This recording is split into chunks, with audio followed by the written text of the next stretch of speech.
halfway through, just over halfway through the first lap. Now, in the Minimax last time out, it was Smith who took the victory, but this time he starts right at the back. Finn Smith, rock bottom, 20th position.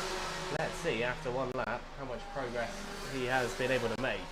I suspect he's been able to climb at least a few positions, up to 17th, so leapfrogging 3 of those drivers. It was an impressive drive from him last time out, and Linden and Gallagher are also finished in the top 3. Gallagher is currently 2nd, and Harry Linden had a very low grid start as well. Actually didn't, had a decent grid start, but has dropped all the way down to 15, so not a good start from him. Looks like we've got a totally different front running group here in this Minimax race. There is a contact warning for Aaron Fool though, who is the current race leader, just getting past Pearson, Bullock Carter, Alfie Gallagher as well, also there, having claimed a 3rd place. I'm sure he'd like to do 1 or 2 better than that this time.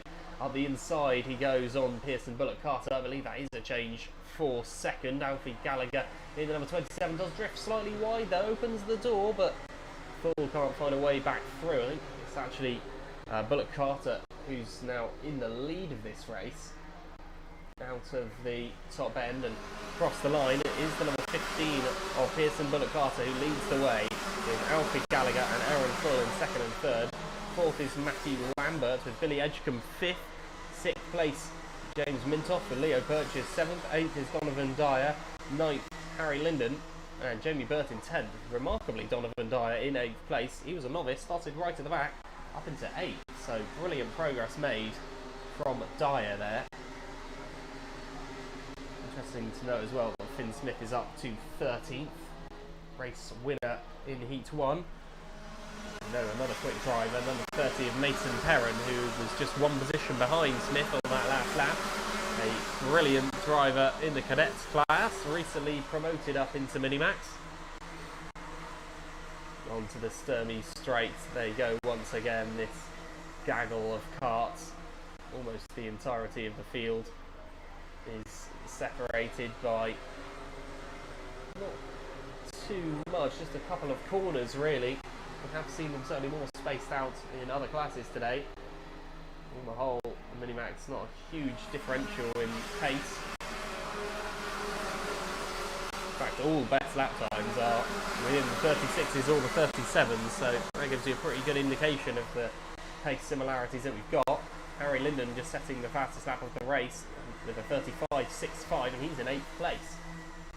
He's also involved with several other drivers trying to force his way through.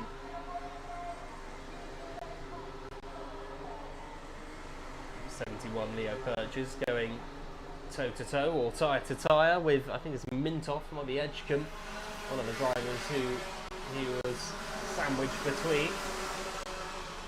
Bullock Carter and Gallagher are getting pretty close now. Gallagher is closing in. He closed in by 0.27 of a second on that previous lap. The gap back then to Aaron Full is over 1.6, so it should be pretty comfortable for the top 2 to end up as the top 2, but in what order, that remains to be seen. Alfie Gallagher closing in, the current race leader. Surprised that Gallagher struggled towards the start of this race, showed real pace in Heat 1 and is beginning to replicate that again now. A little bit later than perhaps he was anticipating. Matthew Lambert in 4th, Leo Purchase in 5th, but Harry Linden and Billy Edgecombe swapped positions in that previous lap, 6th and 7th, having a rotation. Finn Smith into the top 10 now, he's up to 9th. Donovan Dyer being pushed out of the top 10. A novice driver who is racing superbly, by the way, but now has a lot of karts behind him for company.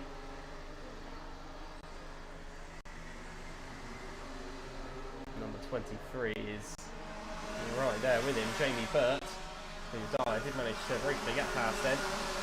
Just over 60 seconds left on the clock. Pearson Bullock Carter still leads the way, but for how much longer? Alfie Gallagher just seems to be closing that gap more and more. He's down to just 1/4 of a second on that previous lap, and still a good few laps left to go as well. This is probably the 3rd from last lap, I would have thought. Should get round once again before the timer, but then probably once again after that as well. It's going to be really tight actually as to whether they have another lap or not, but there is a spinner there. A couple of cars involved in that one, number 51 and 64. Didn't look too pretty for either of the drivers, and they're almost certainly going to finish last and second from last. It remains to be seen as Gallagher dives on the inside of the race leader, and they are very close together, but Gallagher just has about made that move stick. Pearson Bullock Carter thought maybe he was going to come back at him there, but did well, Gallagher, just to keep him at bay for the entirety of the hairpin, and then managed to claim the racing line into the horseshoe. Pearson Bullock Carter, perhaps he'll wake up ever so slightly now. This is the last lap of the race. That was very different suck as to whether they were going to get around for another lap or not. There is contact between the pair of them going into the S's, and there's a bit more contact mounted over the rear of the cart now, and he spins out as Gallagher on the back of Pearson Bullock Carter's cart. Finds himself up in the air, then spun out. And surely this race is going to be Pearson Bullock Carter's to lose. Aaron Full in second position now. He's right behind Harry Linden there as well, out to the top end. Who's it going to be in the conclusion of this race? And there's more contact as well as a couple of drivers come together at the horseshoe. Across the line though, Pearson Bullock Carter with the win. I just need to update my timing to make sure I can read out the correct standings at the end of this race, but that was certainly a contentious moment on the last lap. Who is it going to be that is going to be awarded with the eventual result? All of these results, of course, provisional for these heats. Pearson Bullock Carter provisionally wins with Harry Linden in second. Third goes to Aaron Full with Leo Purchase fourth. Fifth goes to Matthew Lambert, Billy Edgecombe sixth, Finn Smith seventh, eighth James Mintoft, with Alfie Gallagher finishing all the way down in ninth in the end. Mason Perrin 10th. My goodness, last lap drama between those two. And Gallagher certainly ends up worse off.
formation then for the Honda Cadets.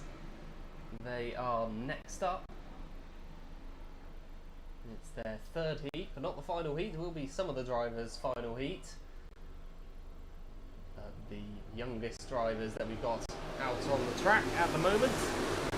Out on the track now, and with their race underway, you can race from a very young age here at Clay, under the MSA standards, of course. You can be 7 years old if you've got the kit and the race pace. You can be out on the circuit, and a lot of these very talented youngsters, I'm sure, will be looking to climb the motorsport ladder in years to come. This the third heat of their day,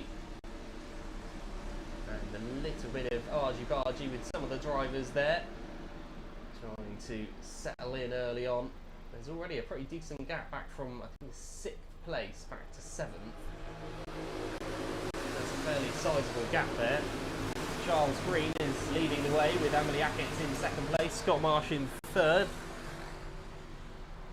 It's like a couple of carts slowing up there going into the S's. Wonder if there was a bit of contact at Billy's perhaps in order to cause that particular event. It was Green who was leading the way at the moment. I think he may have won. Yeah, I think he was the winner in the Cadet first heat, wasn't he, Green? Always seems to find himself at the right end of the field as Charles Green, and once again that is being proved. Emily Ackett's in 2nd position. Who's going to be there in the top 6? Because already they look like they pretty much left 7th and under for dust. Just whether they'll swap around a lot in their own group. Kenzo Craigie has overtaken Freddie Warlock, and Emily Ackett's overtaken by Scott Marsh in that previous lap. Thompson Spearing just sitting in the middle in 4th. No changes there, but Charles Green leading the way in the number 77. Scott Marsh in 2nd position, seeing if there is any way at all past the current race leader. At the moment it looks quite good for Charles Green, but so difficult, as I mentioned before, to escape in these cadets. The slipstream for the lower powered karts like we've got here really does favour those who are in behind another driver. Towards the hairpin. Is there going to be a shot for Scott Marsh? Not this time. Charles Green holding the lead for at least another couple corners.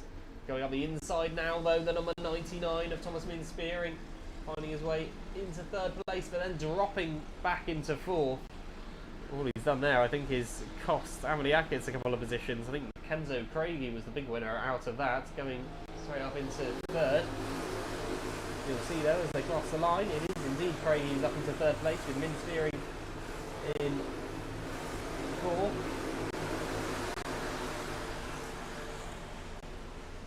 Down the Sturmey Straight we go once again. Charles Green and Scott Marsh as the top 2. They've pulled away ever so slightly from 3rd place Kenzo Craigie, probably to do with the fact that Craigie was wrapped up in trying to overtake Spearing and Ackett on that previous lap. But now we'll be focusing, I'm sure, on reading in the top 2. Still remains as Green in the lead. Marsh has a quick look behind him there just to see where his opponents are, but has got a little bit of gap to play with. Wonder if he's just considering the option of biding the time. Haven't got so long to do just that, 2.5 minutes till the end of this race, but Green of course can always just opt to go defensively at any point. And once he's done that, then it could prove very difficult for Marsh to get past. And his guard is down now. Yes, maybe it is a better opportunity now for him to try and get past, but just holding on at the moment. Definitely is close enough to try and potentially have a go at getting past Green. Has the pace and all over the rear bumper of the number 77 as they head down towards Billy's once again, but making no attempt to overtake as things are. It's also costing a bit of time for the top 2. Kenzo Craigie and Thomas Min Spearing are both catching up, and now it's pretty much a 4-way battle for the lead. Has managed to get past though, has he? I think he has. The number 15, sorry, Scott Marsh has found a way past Charles Green. Green in second position, and now has Kenzo Craigie to deal with. His spearing loses a bit of time at the horseshoe. All about the top three all of a sudden, but we could, I'm sure, see this turn into a 4 or even 5-way race before the conclusion of it. Marsh leading the way. Charles Green, I think that has woken him up slightly. He really wants to try and regain that position. He's going to attempt it down at the bottom of the Sturmey straight into the hairpin. There you go. A difficult right-hander. And Charles Green looking for a way past Scott Marsh.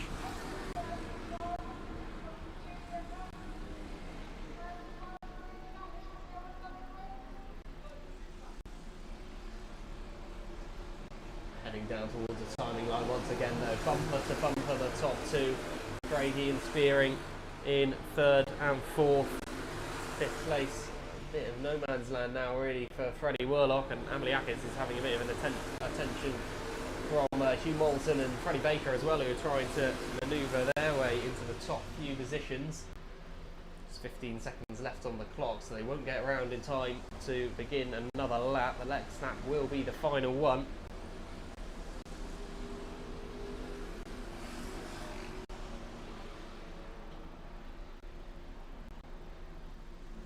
Pretty much going to be a 4-way battle right till the end. No knowing how it's going to end up, but Scott Marsh opts to go defensively. Why wouldn't you on the last lap? Charles Green looking for a way through. I think he's found a way through, Green. And onto the Sturmey straight for the final time has indeed. So Green in the lead as things stand. He's going to surely take a fairly defensive line going into the hairpin, but could that cost him time on the run towards the horseshoe? It certainly may well do. Craigie positioning his kart, trying to dive on the inside. There was a little bit of contact, and Craigie's going to try and go the inside of them both. Brilliant manoeuvre from Craigie, and he's in front going into buttons, heading towards the top bend. Who's it going to be? Craigie currently leading the way out of the top bend. It's a 4-way battle for the lead. It is going to be Craigie who's going to take the win, just about ahead of the number 77 of Charles Green, who takes second in the end. Scott Marsh third.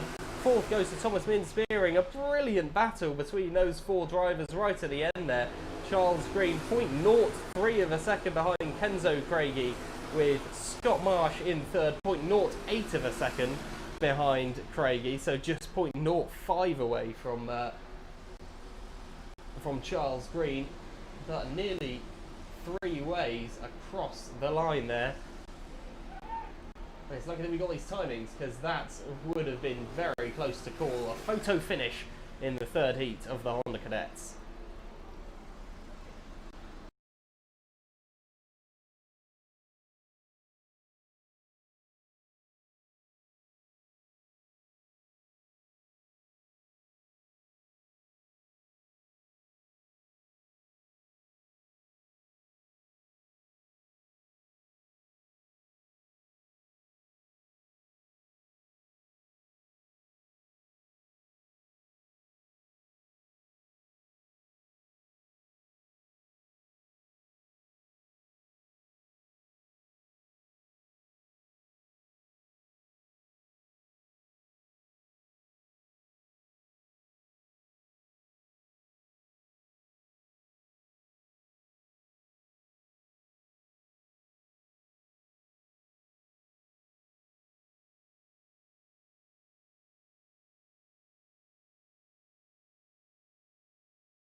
Looks like we've got the Junior Max out next for their third heat. Another class that was on course to have 4 heats. I don't actually know how that stands now. Should still be the case. Once again, some brilliantly huge grids. Always great to see grids of this size at play. And we are now running with the Junior Max, Matthew Higgins and Jack Meakin, the top two across the line on the grid. Let's see how that is affected by the end of the first lap.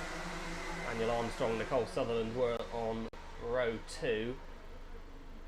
3 novices, of course, starting right at the back. Harry Maynard, Evie Poulin and Jack Goring. Starting at the back, see if they can make some progress through the field. Already one of those novices I can see climbing his way up the order. So the number 75 of Matthew Higgins in the lead of the race, with Daniel Armstrong in second, Alex Hughes in third, fourth Harrison Collins, who's gained, I think it's 4 positions that says there, from 8th to 4th, so a brilliant start from Collins there in this class, which of course he won in Heat 1, did Harrison Collins, and then wasn't there in Heat 2, I don't believe. Now potentially on course to try and get another very high position in this heat, so every race so important for each of these drivers, especially with the reduced point scoring rounds anyway, as a result of coronavirus. The top 4, Higgins, Armstrong, Hughes and Collins. Collins trying to make a manoeuvre, and he does, squeezes just in the gap there. Brilliant anticipation by him to just find himself in that gap. Needed to get that just right in order to pass Hughes without collecting Armstrong. Actually did just that. Harrison Collins finding his way further up the order. Top 3 now. Looks like there might be a bit of pressure from Hughes on Armstrong, who's going to be overtaken here. The number 5, Harrison Collins, is up into second place, but has a lot of pressure from behind. I think Daniel Armstrong, who he just overtook, is looking to try and reclaim that position as quick as he can. Might be Alex Hughes, actually. All so tight within the leading positions, but Matthew Higgins is leading, that much is for sure, and at the moment with a decent little margin as well to play with. The number 75. Harrison Collins then in second. Third is Alex Hughes. Going into the S's, it's very tight, but a brilliant manoeuvre in the end by the number 51 of Alex Hughes, getting past Collins, squeezing past Collins really. Around the hairpin they go, nearly 3 abreast at one point there. Very much the 5th place Jack Meakin has latched on to this battle, trying to get involved and climb the order. 6th place Chris Simpson, 7th Ollie Stevens, 8th is Jez Williams, with Harry Reynolds and Nicole Sutherland currently rounding out the top 10. Contact warning there for Alex Hughes. Number 51, who may have found his way into second place, but apparently not completely legally.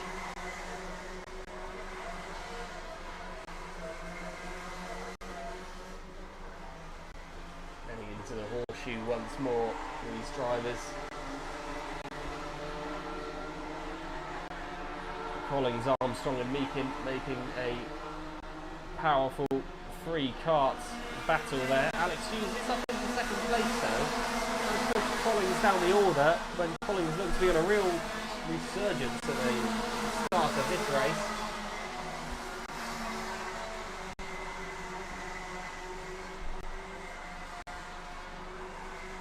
In the race lead though, Matthew Higgins, all going well for him so far. Quickest driver out there is Harry Reynolds with a 34.58.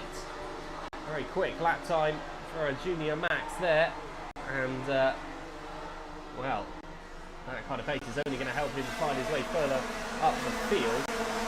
And Jack Meakin, the next opponent, the number 91. It's been such a chop and change of the leading group. It was 5 karts at one point, and then it was sort of a battle for second going on with about 5 karts, and now it's very much the top 3 beginning to pull away from 4th, 5th and 6th, who are having a squabble within just those drivers. Harry Reynolds is there as well in 6th position, the number 23, just holding on to the coattails of Jack Meakin. Off the line they go once more. I don't think there's any changes that time within the top few positions. Indeed, no one in the top 10 actually swapping around positions. And this kind of situation definitely suits Matthew Higgins, just pulling out enough of a gap over Alex Hughes. Although they did set identical lap times previous lap, 34.66, and will stay equal on that previous lap, but Higgins has a 0.73 margin. That can be played with. He could make a very small error and would still have enough of a gap probably to keep Hughes at bay. Collins, Armstrong and Meakin in third, fourth and fifth, but Collins seems to have pulled away now and seems to be more comfortably sitting in third.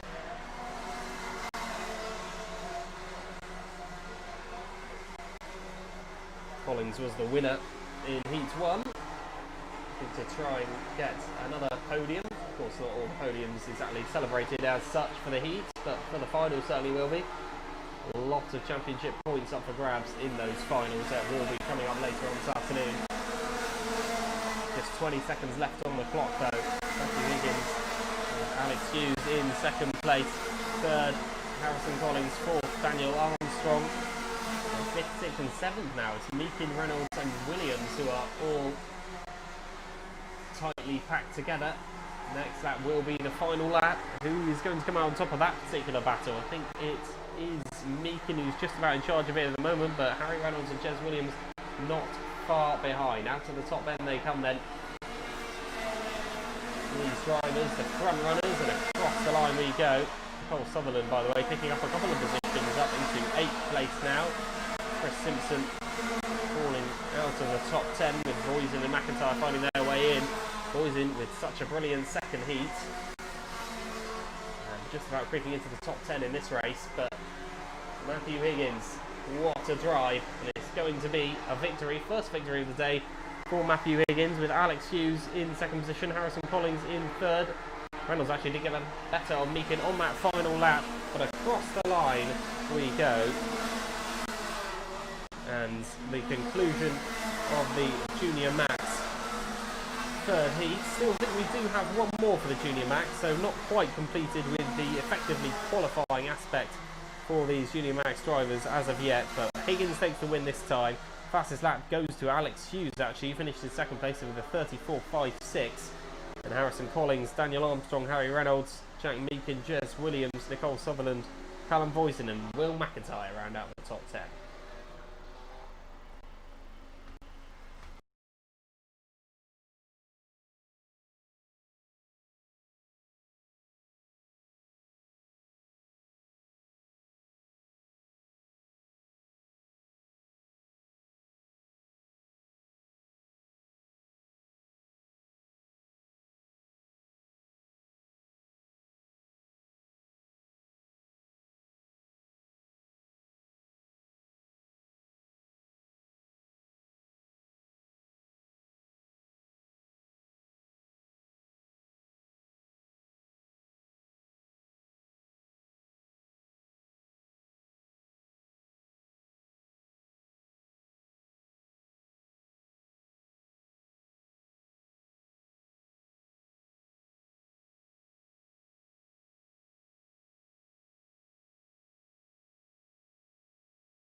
third and final heat for the 177 and 177 Masters then do take to the track, and will hopefully be underway at the end of this lap.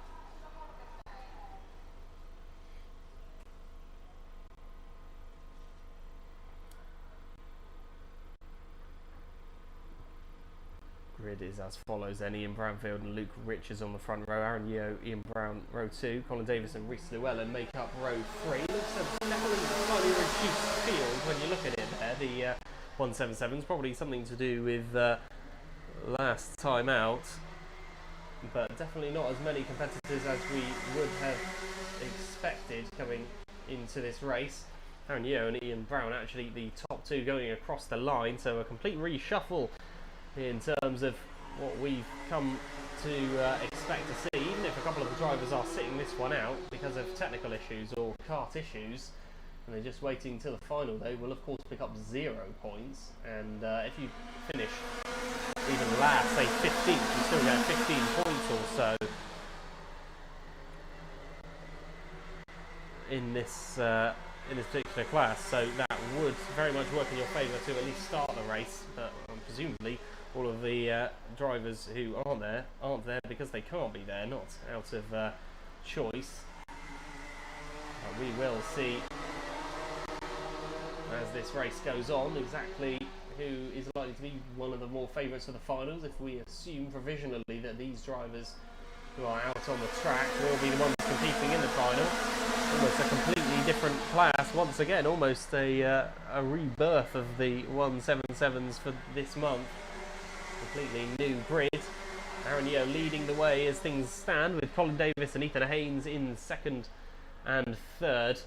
Those 3 very quick drivers, and has a little look up the inside there, Ethan Haynes, but wisely doesn't commit to that. Colin Davis, I think, had a little bit too much space ahead of him for Haynes to really properly contemplate that move. He didn't have quicker reactions. Maybe he would have gone for it anyway, just opting for that particular manoeuvre. But Davis and Haynes racing very hard at the moment, with Aaron Yeo just up the road, and if Yeo could see what was going on behind him, he'd surely be thinking, yeah, just carry on with that. That suits me fine.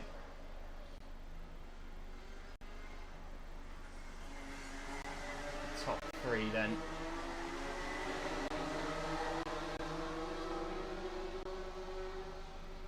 Aaron Yeo currently leading the way. It was Ayers who won in Heat 1, but he's not present here.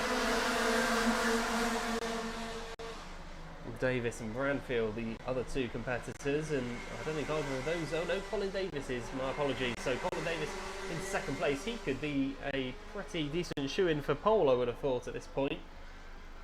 Colin Davis currently sitting in second place. Certainly this result, if it were to stay like this, would favour him greatly.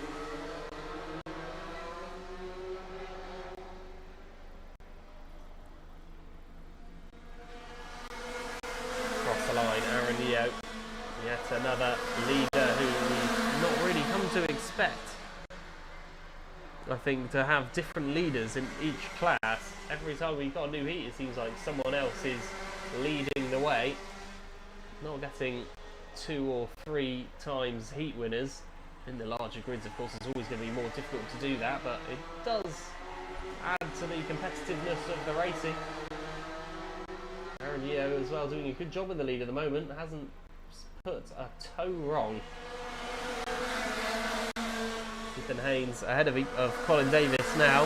That could potentially be a battle for the top 2 positions on the grid for the final between those 2, Haynes and Davis, and Haynes would surely love a win to try and really put the pressure on Davis and maybe even kick him out of the top spot.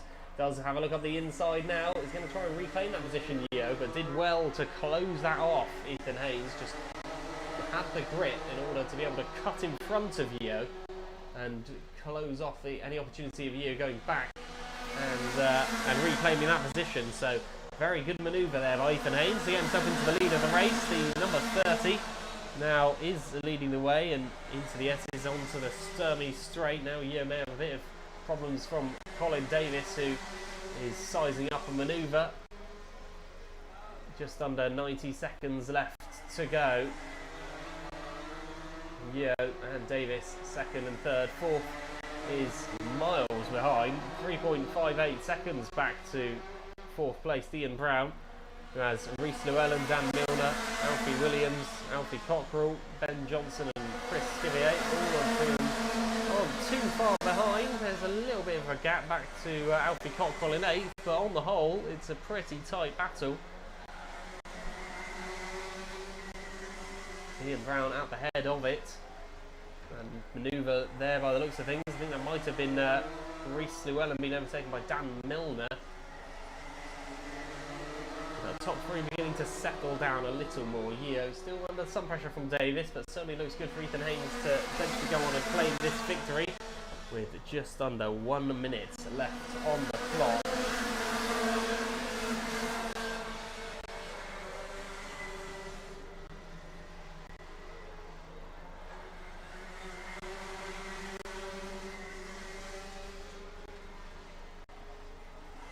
Horseshoe then approaching Buttons once more. The front runners who continue to pull away comfortably from Reese Llewellyn, who's now the occupier of that fourth spot. Fought his way through, overtook Ian Brown, and actually finds himself a couple of positions further down now, having been overtaken by Dan Milner as well. And 10 seconds left to go. This lap will be the penultimate one. Ethan Haynes leading the way. Aaron Yeo, Colin Davis, second, third.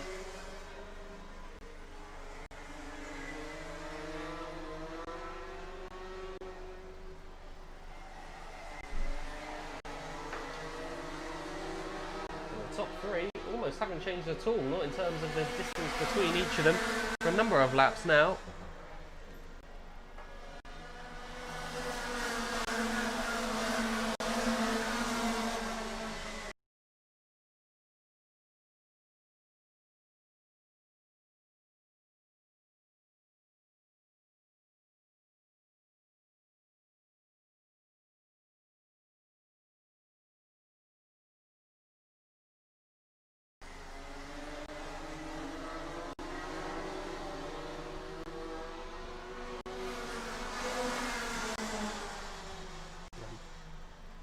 There we go then, with the conclusion of that race. In the end then, that is the 177 and 177 Masters coming to a close. In the end, the winner was Ethan Haynes, with Yeo able to keep Davis at bay until the end. Did really settle down between those three, settled into their pace order. Hope for the final it does mix things up a bit. Maybe one of them finds a couple hundredths from somewhere to make it really interesting. But after a 7-minute long race, the 177s are done with that heat. And next up, I believe, will be the final heat for the Formula Blue race number 17. And a quick happy birthday message as well for Lisa, who's on post 3. Happy birthday from all the marshals at the club.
turn our attention once again then towards the Formula Blues, their third and final heat of the day.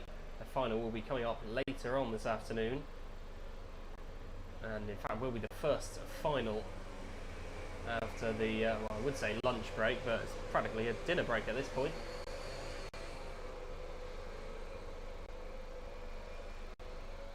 After the conclusion of the heats, Blues will get us underway with the finals.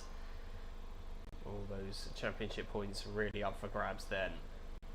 David Good and Russell O'Neill on the front row. Which of the pair will get the better running down to Billy's blind? We do get underway now with the Blues. Seems like the left-hand side of the grid actually did get away a bit quicker as well, with David Good without the best getaway on pole. And definitely lost at least one position, may even be in third, he is indeed. So left-hand side of the grid definitely got away a little bit better. And Russell O'Neill making the full use of the rolling start that we've had here at Clay for as long as I can remember. Making full use of his acceleration advantage on that occasion. Into the top end they go for the first time then. Formula Blue, whose grid also looks to have suffered a couple of casualties, not as many drivers as we maybe would have come to expect from the Formula Blue. A couple of switching around of positions there, gaining 3 Taylor Waldron, gaining 3 Sarita Schoen as well. He's having a good day actually, Sarita Schoen. Shown some impressive racing acumen on a few occasions.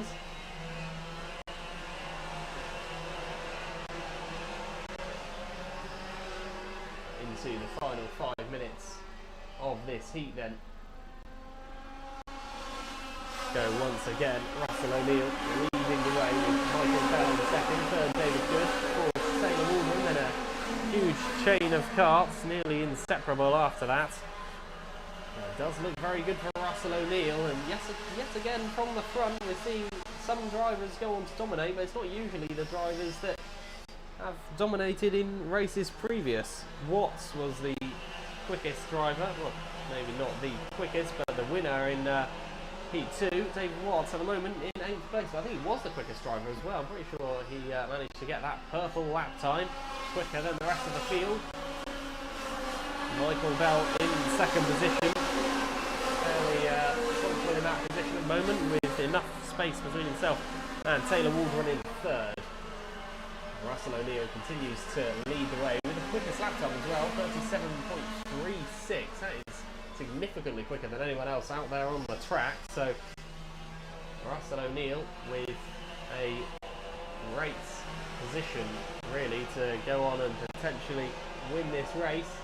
Might be fairly early in the race, but the heats now with their reduced length means these early stages all the more critical.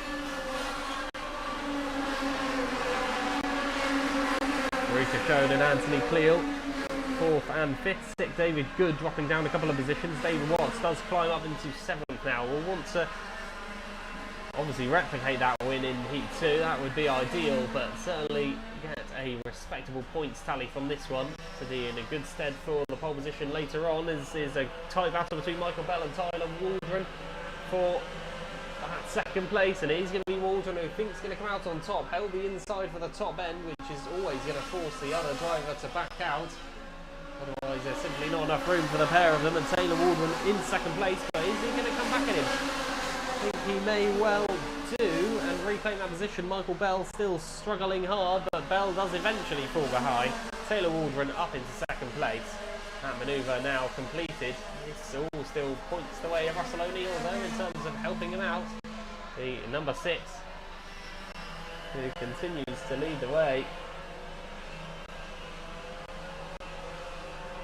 A couple of swaps in the middle of the park as well as Dave Watts overtakes David Good and continues this resurgence to number 3. Suddenly had found a lot of pace in the previous heat and carrying that on into this final heat.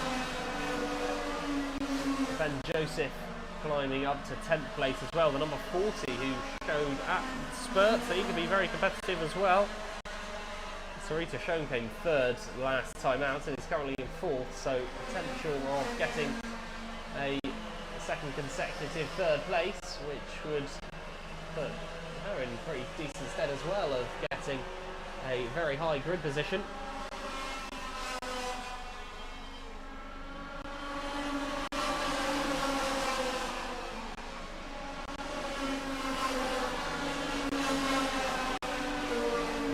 Taking Cleal now, Anthony Cleal, who hasn't had the best day by his fairly lofty standards, being overtaken by a quicker driver and the previous race winner as well in Dave Watts.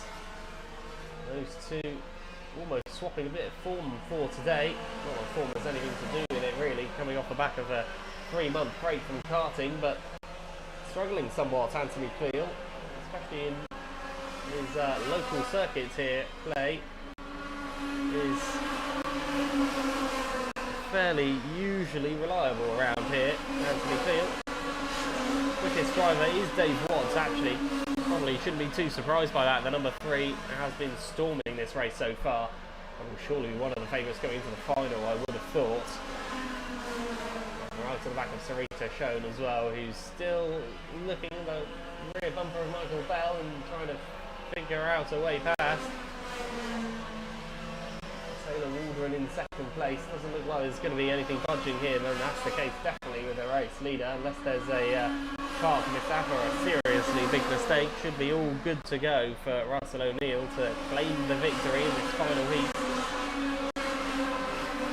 David Waldron though, and David Good completing the hat-trick of Davids in the top 8. They are 7th and 8th respectively. 9th is Ben Joseph with Paul Dybel in 10th. Kevin O'Neill, Ron Schoen, Kieran Quirk, Jeff Webster and Alan Lewis, the remainder of the drivers in this field at the moment. 15 of them, still a very reasonable size grids for the Formula Blue, which is good to see. It's the last lap of the race now then, it's really heating up for third. Michael Bell just about holding on to third for the moment. Is it Michael Bell? I think it might actually be Sarita. No, Sarita Schoen, my apologies. The David Watts in behind, but actually Watts managed to find a way past now, so Schoen potentially looking to try and hold on to this 5th place with Anthony Cleal and David Waldron breathing down the neck of the number 4. Around the horseshoe they go once again, but it is going to be a fairly comfortable victory in the end for Russell O'Neill, who now comes across the line, the number 6, takes the victory, and a very well-deserved one, and a fairly dominant one, considering that often throughout the day Russell O'Neill hasn't been the quickest driver.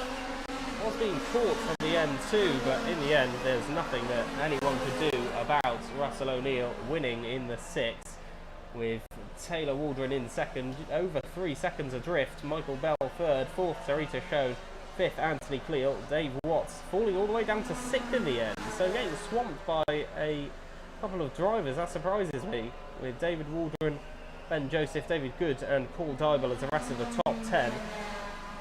I thought it was either Sarita Schoen or Michael Bell being overtaken towards the end, but actually Dave Watts just falling slightly off the pace, and Anthony Cleal, as so often does, still finding himself within touch of the front runners.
Now for the 4th and final heat of the senior Rotax.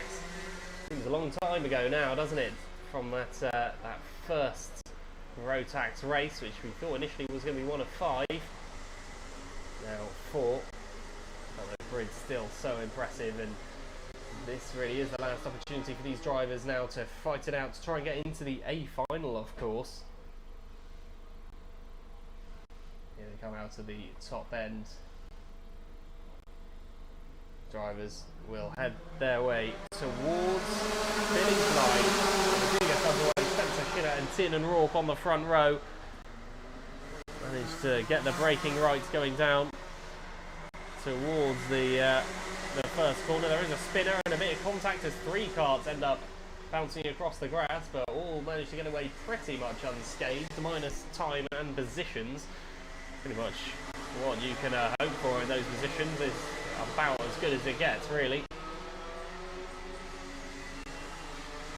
But for the most part, the grid hasn't separated too much. Bit of contact between a couple of drivers means they drop off the pace going down the pit straight.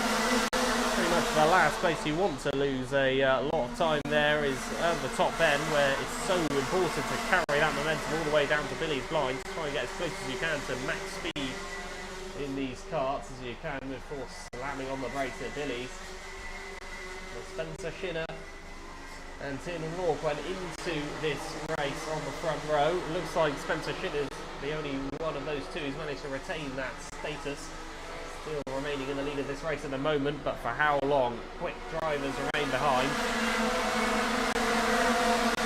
Across the line we go then. Huge amount of drivers, all the way down to about 17th, 18th place. I think there's almost no let up at all, maybe as far as 20th you could say. Pretty much no gap between any of them.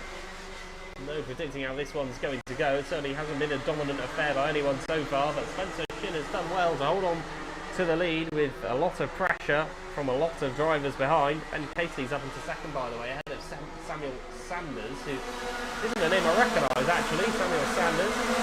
But in the number 3 means he must be one of the top racers in the Rotax around the UK. Always great to have the more the merrier in terms of competitive drivers, that's for sure. But he is overtaken there at the hairpin, also being swamped as well by another driver. Number 58 of Tin and Rourke finds a way through, as does Archie Brown. 2 regular drivers at Clay Pigeon. Ben Casey, Spencer Skinner and Teddy Clinton though as the top 3. Beginning to pull away now from 4th and 5th, who have formed a little couple of their own there, Rourke and Brown. Sanders is trying to hold on from Adam Taylor through with Hunter and Turner, who currently round out the top 10. There's a bit of contact between a couple of the drivers there. I think one of them is just facing the wrong way, but should be able to rejoin without too much of an issue. Yellow flags shown in that sector for now.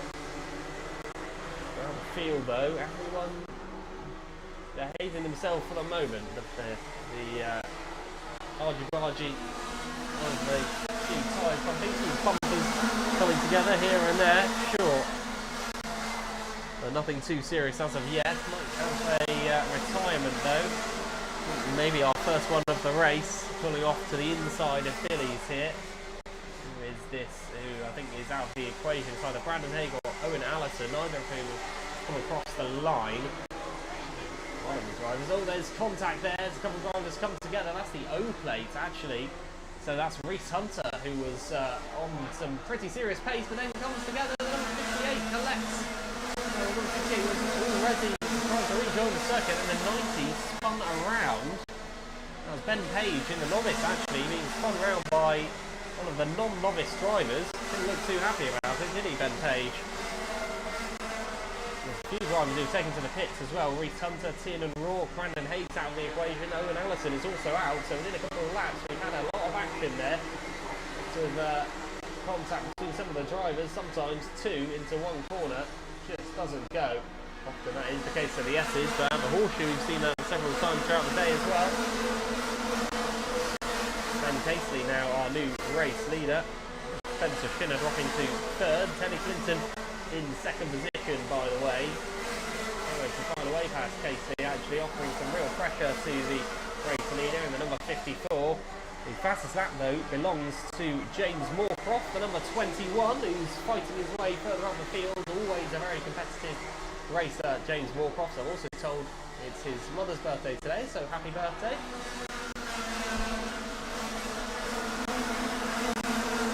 Ben Casely leads the way with Teddy Clinton not too far off. Spencer Schiller in third, fourth is Archie Brown with Tom Adams fifth, sixth is Ryan Taylor Truman. Charlie Turner in seventh, eighth. Now James Moorcroft, William Ellswood in ninth, and the number 7 of James Johnson in 7th place. Samuel Sanders has had a pretty tough time of it though, the number 3, dropping all the way back to the middle of the park, and there's a cart that's off at the side of the Stermies there, looks disappointed.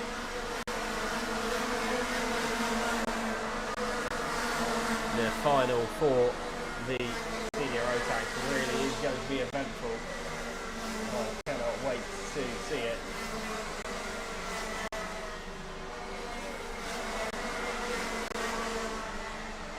Number 54 of Casely leading the way then. Teddy Clinton, despite having a decent run of pace, as though he might be able to really threaten the race leader, now has dropped off ever so slightly. And Spencer Schiller in third still looks relatively comfortable in that position, but has a lot of drivers not too far away. In fourth place, Archie Brown, for example, with Tom Adams just 0.4 of a second behind, and then if you go a bit further back, Charlie Turner's got Ryan Taylor Truman and William Ellswood within less than half a second of his vicinity.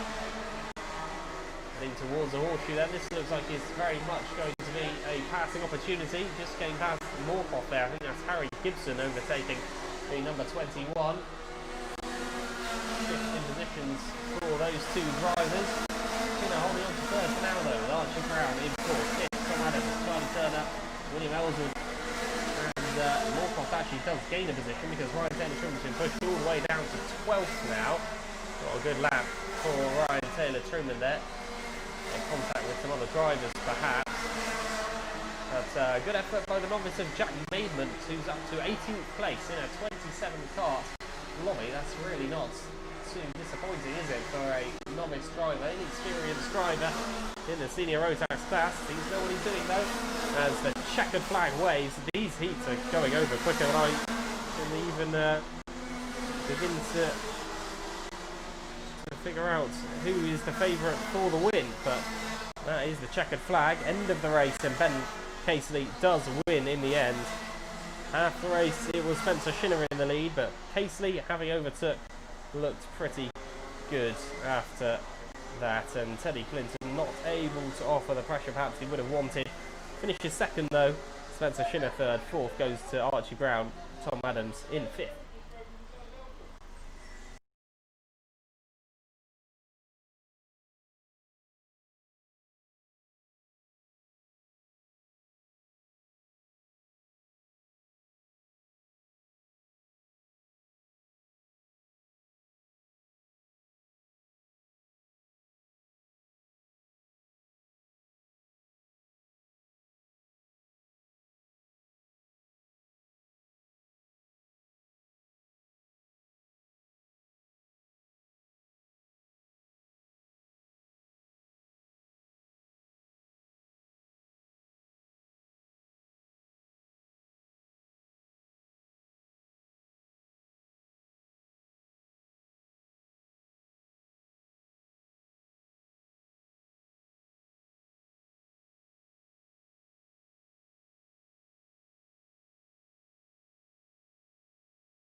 race number 19 of the day then, or it was scheduled to be race 19. I'm sure we've actually had a few stops and starts along the way to make sure that isn't the case, but we are now out on track, the Minimax, with their third and final heat soon to be underway for these young drivers who will be raring to go in their last shot at trying to claim as high a grid position as they can for the final.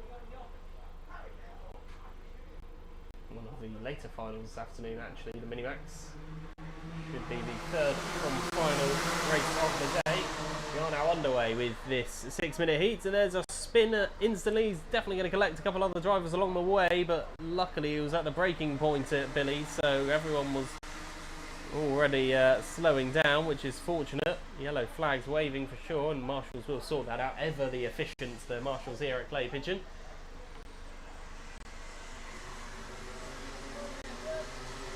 But already a top three breakaway then, as Troy, Pope and Burt started as the top three. Let's see what order they are in as we come out of the first lap. Is the number 61 of Daniel Tribe, who continues to lead, but Burt and Pope have just swapped around. Pearson Bullock Carter, by the way, who was the victor in Heat 2, is up into 4th, so has had a pretty decent start, coming from 7th to 4th there in the number 15 kart. Already latched himself onto the trio of the front three. 1 minute gone of this 6-minute heat. A couple of drivers already looking to try and catch up to the rest of the pack. Mason Perrin's in the pits as well, by the way. One of the competitive drivers, number 30, is Mason Perrin. Unfortunately, it looks like his third heat is over today.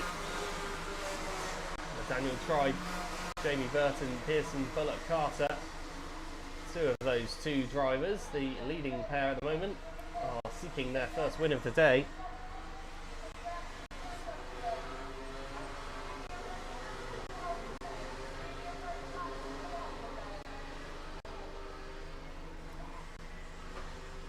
Finn Smith currently in 13th place, and Pearson Bullock Carter are the two drivers to have claimed victories today in the opening two heats, so if Tribe was to do so, it would ensure 3 separate winners of the 3 heats, but Pearson Bullock Carter does look good at the moment, doesn't he? He is closing in on the race leader, already has made quick work of Jamie Burt, getting past number 23 with minimal fuss. The gap half a second, and it was exactly 1 second at the end of the previous lap. Those are ominous signs perhaps for the race leader of Daniel Tribe. Bullock Carter looking quick. Harry Linden and Aaron Full, Leo Purchase and Lambert as well, all getting past James Pope on that last lap. So dropping to 8th is James Pope, Oliver Kerr and Finn Smith just creeping up into the top 10 then. And Finn Smith, after such a brilliant victory in the Heat 1, he'll certainly be looking to climb the order and gain maximal points from this third heat. I can't remember how he did in Heat 2, but at the moment I imagine sort of middle of the top 10 or so would be where Smith would be positioned as things stand. Tribe defending heavily now from Bullock Carter, who does manage to find a way through at Billy's, had the inside and finds a way through onto the Sturmey Straight. Daniel Tribe is just behind now, and it looks like there might have been an overtake behind that as well, because Harry Linden, I think, finding a way past Jamie Burt. Another driver just yet to win, but there might have been a big contact there. I think there was between the top two. Tribe just getting a little bit too close to Pearson Bullock Carter, costing them both time, but actually Tribe coming off a lot worse as a result of it, with Jamie Burt and Harry Linden now right on his rear. With just over 2 minutes left to go as well. He's still got about a third of the race remaining, but not a huge amount of laps, probably about 4 laps or so, maybe 5 still left to run. Harry Linden and Jamie Burt though, with Daniel Tribe in, well, it was second position, already been passed now by Harry Linden, who's on the charge, has the fastest lap as well, a 35.83, with Pearson Bullock Carter at 36.09 for the race leader's best effort. So Harry Linden potentially could be looking at catching the race leader, and that little incident a couple of laps ago with Tribe wouldn't have helped the current race leader Bullock Carter in his quest to try and claim a fairly comfortable victory. Was able to win in Heat 2, of course. If he does manage to continue and win this race, that would be 2 on the bounce, and surely an almost guaranteed pole position, I would have thought. Just over a minute to go, and Harry Linden is continuing to catch the race leader. How's it going to end up between these top 2? It's turning into quite a tense affair as we tick into the final 60 seconds. Onto the semi straight once again, a brilliant exit from Linden, and he has a look up the inside. He goes up the inside of the hairpin, overtaking Pearson Bullock Carter, and into the lead of the race then. Harry Linden around the horseshoe they go, and into Buttons. Will this awaken something in Bullock Carter to really go for it, to be able to try and reclaim that position? Daniel Tribe in 3rd position, the number 61. Just looking at this ongoing, but he's not quite as quick as those 2 ahead of him. 28 seconds or so left on the clock, so they may well get round again, you know, before the end of this race. This was last time the case with the Minimax, that they crossed the line pretty much as the timer hit 0. It's difficult to know what to do from a steward's perspective there, but I think the next lap will probably be the final one. Linden looks like he's going to be able to take the win. Surely he's just about outpacing Bullock Carter at the moment. This is the last lap of the race though. Checkered flag to come out for the Minimax in their heat at the end of this lap. Can Pearson Bullock Carter conjure up something of a miracle, as there's a bit of not contact but manoeuvring around at the S's there. A couple of positions swapping around, and I think it's 5th and 6th. It might have been Full actually losing a position to, I think it's Leo Purchase who's finding his way up the order. Number 28 of Full, actually no, he's up into 4th now. But it is going to be a first victory of the day for Harry Linden, out of the top end and across the line. It is the win for Harry Linden, and we'll have to be content with 2nd. Pearson,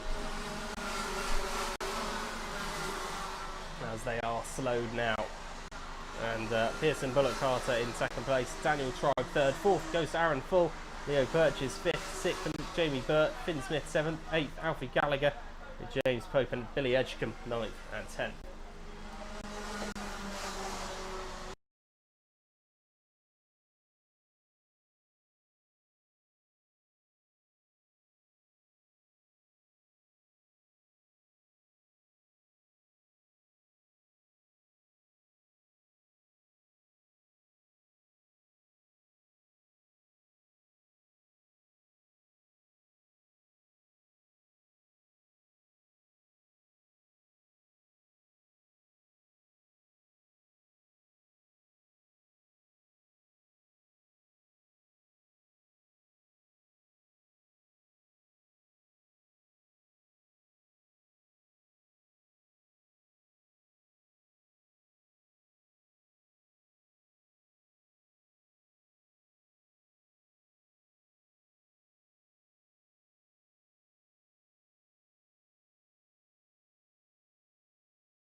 Time now for the 4th and final heat for the Honda Cadets, and the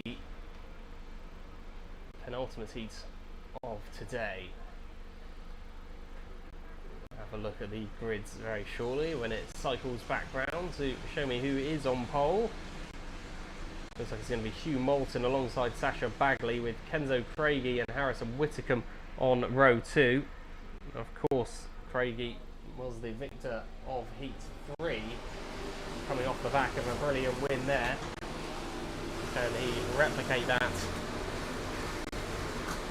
once again? Has a higher grid position this time too, starting in 3rd. Only Bagley ahead on the left-hand side. And pole sitter Moulton, who will have the optimal position, heading down towards Billy's for the first corner. Jack Price and Freddie Baker make up row 3, with Harrison Whitcomb on the outside of Kenzo Craigie on that second row, who is going to be able to take the bragging rights into the final. Honda Cadets then, soon to be underway with their 4th heat. Out of the top end they come, will be accelerating very shortly. It does look like we are going to get underway now. And it's a good start from both sides of the grid, to be fair. Stu Moulton on pole. I think he should be able to retain that coming around the first couple of corners. He does. Into the S's and now onto the semi straight for the first time. Stu Moulton leading the way. Sasha Bagley, I think, maybe lost a position or two in there somewhere.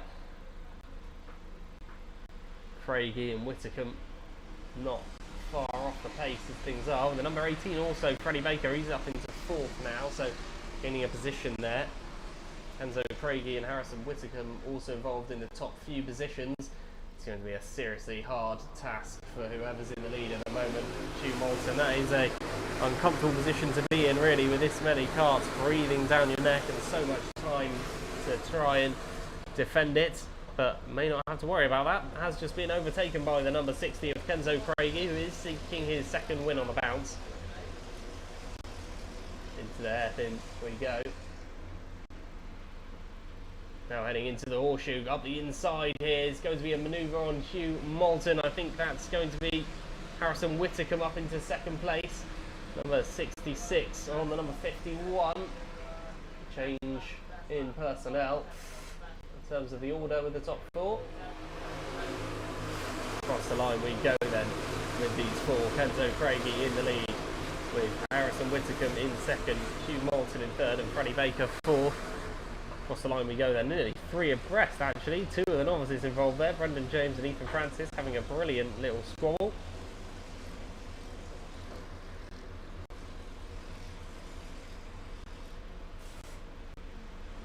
Leading the way at the moment, Heat's 3 winner, Kenzo Craigie. Let's see if they come across the line. Have there been any changes at the front? It has actually. Number 66, Harrison Whitcomb. Didn't see that manoeuvre happen, but he's now in the lead of the race, ahead of Craigie, with Moulton and Baker in 3rd and 4th. Heading up the inside, and that's a good move there by Freddie Baker on Stu Moulton. Baker now into the top 3 for the first time in this race. And spearing in 5th, 6th is Worlock, with Hookie in 7th. 8th, Charles Green, who's up 2 on that last lap, with Ernie Overton and Sasha Bagley rounding out the current top 10. 11th place, Jonathan Piggott, with Amelie Ackett in 12th. And then 13th is Jack West, the highest placed novice there. So very well done to that young man for getting all the way up into 13th. There are a lot of novices in this class actually. I think I count 7 just in the Honda Cadets. That's good to see. Young enthusiastic drivers entering the sport.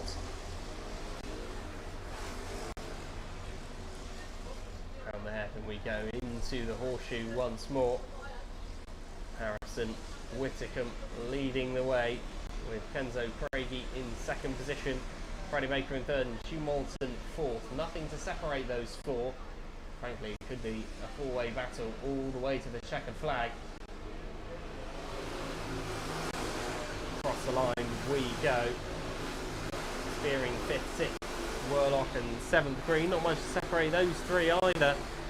Perhaps a little bit of distance between 5th and then 6th and 7th, but those 6th and 7th, Worlock and Green, having a good little squabble. That's certainly far from over. It looks like that's Stu Moulton finding his way back into the top 3 there, overtaking Freddie Baker, who left the door open at the hairpin.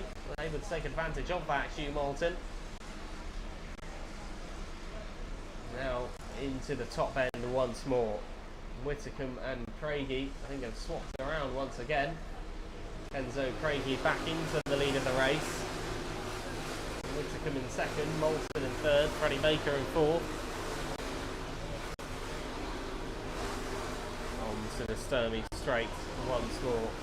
Number 99 of Thomas Smith Spearing, very much catching up to the leading quartet of karts, and actually is going to be pushed very wide, isn't he? Harrison Whitcomb there was pushed wide but managed to hold on to it. Kenzo Craigie in the lead at the moment, but might not be for long. Heading towards the top end, it's going to be Whitcomb up the inside in the battle for the lead. Pushed out onto the curb, there is Craigie, and across the line they go, nearly 3 abreast at one point there. Still over a minute left of racing, and there's no saying how this one's going to go. It's going to nearly turn into a 7-way race in a minute. But currently, the race leader, Harrison Whitcomb, he's found his way into that position now, with Craigie, I think, in 3rd, behind Hugh Moulton, who, despite falling from the very top towards the middle of this pack, even the back of the pack at one point, he's now reclaiming those positions, but has been overtaken by Craigie once again, so now falling back down the order in 3rd. He's had a lot of position changes over the course of this race. Hugh Moulton, he'll come across the line with 40 seconds left to go or so, so this lap will be the penultimate lap of racing for the Honda Cadets. Having a look up the inside once again, Kenzo Craigie, and he will get that manoeuvre done. Have the inside line on Whitcomb. Whitcomb's going to have to settle for 3rd as well, as Hugh Moulton finds a way to follow through. Moulton in 2nd now.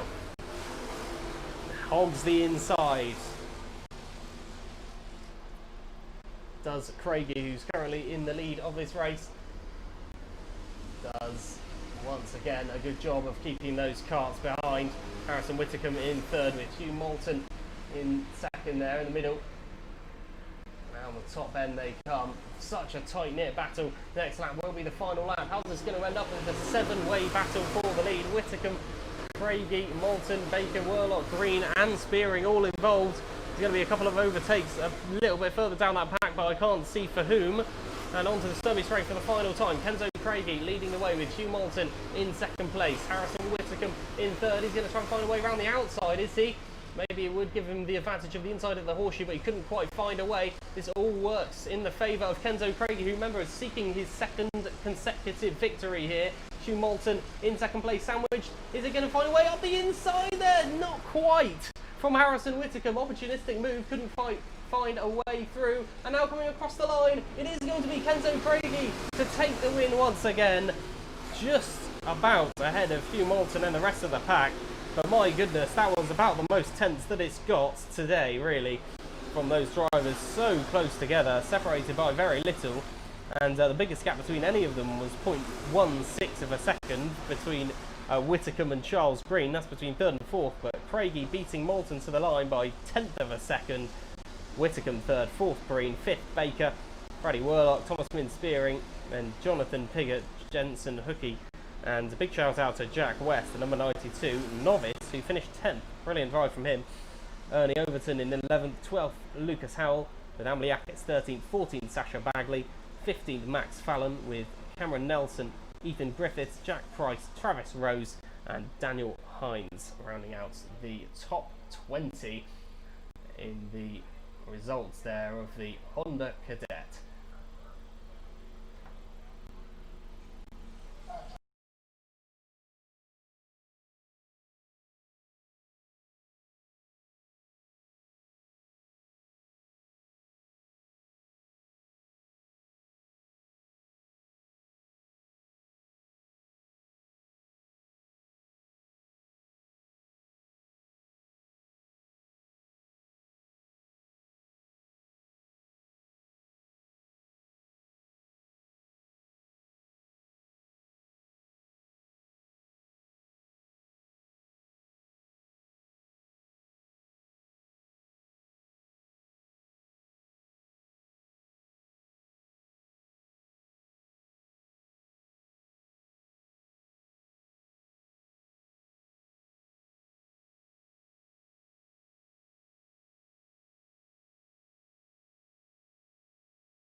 Time then for the final heat of the day. It is the Junior Max. their fourth heat overall.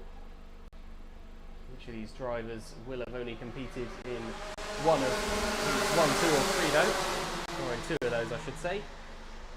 Underway with Harry Reynolds and Travis Chapman as the top two.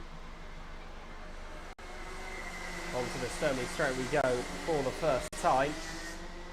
And around the hairpin now. Bit of contact there, and there's a driver backwards into the tyre wall at the hairpin. Luckily it didn't look like there was too much pace behind that driver, so not too heavy an impact. But he certainly looks to be out of the running very early on in this Junior Max Heat. Across the line we go then.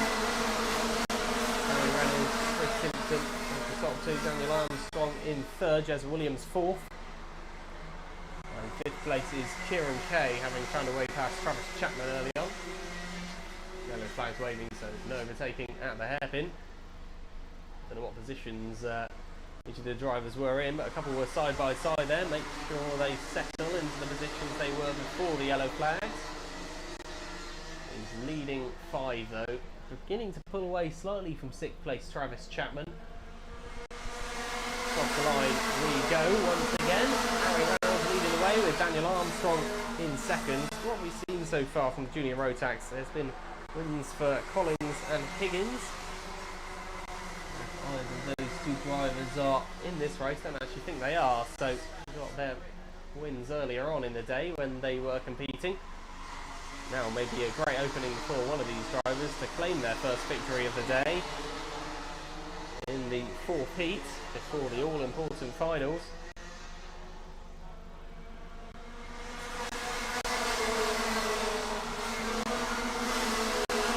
Just over 4 minutes still left to race, and Harry Reynolds in the lead of this one with Daniel Armstrong in second, third Chris Simpson, and fourth Jez Williams. Now trying to dive up the inside actually is fifth place Kieran Kay on Jez Williams. I think he has managed to complete that move, but may leave the door slightly open. No, defended pretty well in the end. Kieran Kay is well and truly past Williams now, up into fourth. Out of the top end come the leaders, and now the majority of the pack. Still that middle of the pack towards about 14th, 15th place or so. Hasn't dispersed, they're still pretty close together. Whole lot left to race for, and Harry Reynolds at the moment in the lead is looking good at the front. Daniel Armstrong in second position, third place is Jez Williams, fourth Kieran Kay, and fifth Chris Simpson. The top end once again then, and across the line we go, completing the fifth lap of this race. Harry Reynolds in the lead, but with enough of a gap that you think is fairly convincing at the moment to keep Daniel Armstrong at bay. Jez Williams, Kieran Kay and Chris Simpson all far enough behind that that lead at the moment does look very promising to potentially lead to a victory for Reynolds.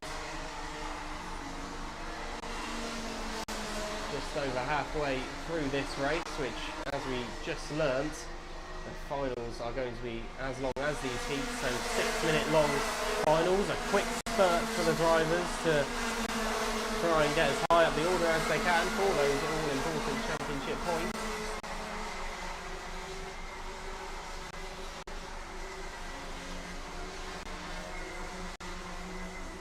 Collins and Hughes both gaining positions on that previous lap, with Ethan Lomax in 10th.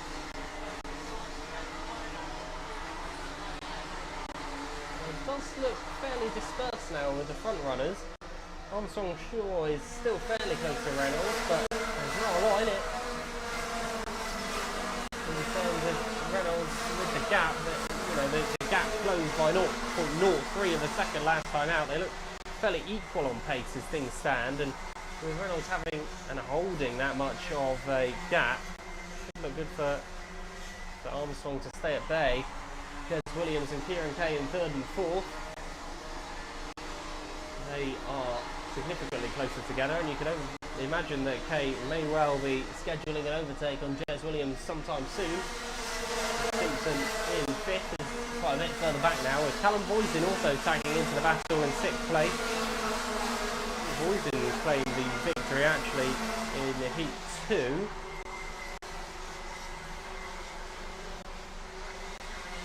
Around the hairpin then once more.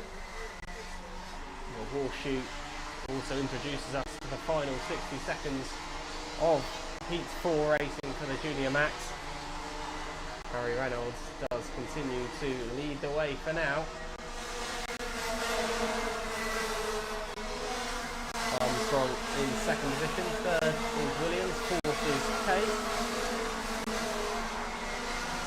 On to the Sturmey Straight once again then. Impossible to know really what the gap's going to end up being between the top four, because there's a pretty stable gap between the top two, staying at between 0.2 and 0.3 of a second. Williams and Kay looks much closer. One of the two of them will be able to catch up to the top two as well. Certainly make for a tense finale to this race, but they'll go to the line with time to spare, so still enough time to squeeze another lap out of this one. Onto the Sturmey Straight, and it does look good for Harry Reynolds to potentially go on and claim this victory. It's two drivers who are out. It's Goring and French, both out of the running for this one. Ashton French opting to go into the pit lane after just one lap, and Goring didn't even make it to the start line. The rest of the drivers though, hasn't been too incident-packed heat as we approach our final lap now. On the last lap of this race, Jess Williams and Kieran Kay in third and fourth. They are still having a good squabble, but I'm not sure anything will happen. It's probably not worth a risk with this little time remaining, but Harry Reynolds pretty much led from the very off, deserves a victory ahead of Daniel Armstrong, and Armstrong couldn't quite find a way through despite the pace advantage that he did have at various points, but Reynolds takes the victory just about ahead of Armstrong to complete the heats, the Junior Max heats, and bring our heats racing to a close. Finals will be up next, commencing with the Formula Blue.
underway with our first final of the day. It's the Formula Blues underway for their much shorter than usual finals. I'm sure they would agree. 6 minutes for each of the finals this afternoon. But nonetheless, hopefully, something of an entertaining one. Still 15 karts left in this field for the Formula Blues, so a decent amount of racers and a decent amount of potential competition to come out of it. Lots of good racers out there on the track as well. Watts, Waldron and Cleal looks like they started as the front three. Numbers 3, 2 and 1 starting 1, 2 and 3. Sarita shown in fifth, fifth Michael Bell and sixth Russell O'Neill. Those are a lot of very pleasing on the OCD numbers there to be in those single figures, almost exactly in the same positions as they are on their number plates. Out of the top end come the leading four then. Looks like an early lead for Dave Watts, who has over the course of the day probably been the quickest driver, you'd say, in this class. Was the winner in Heat 2.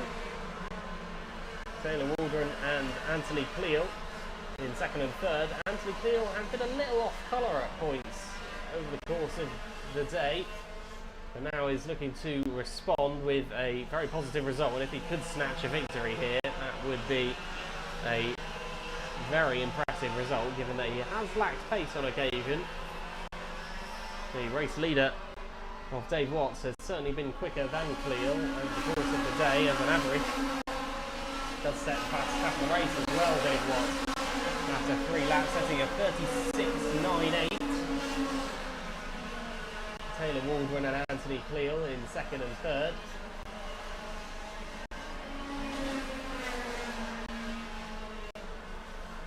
Kevin O'Neill in 12th. He was climbed a couple of positions, getting past Alan Lewis, who was briefly ahead of the senior racer, the novice of Alan Lewis.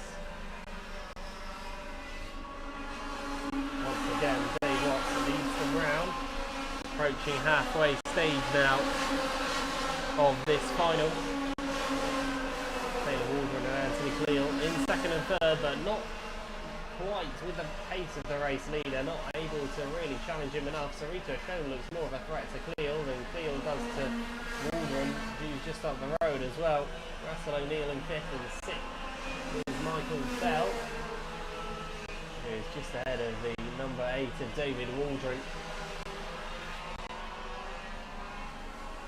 Top end once again. Not too many battles we're seeing form, but Sarita Shone on Anthony Cleal is certainly one of intrigue. Waldron, Ben Joseph and Michael Bell as well is potentially going to turn up something of an interesting matchup.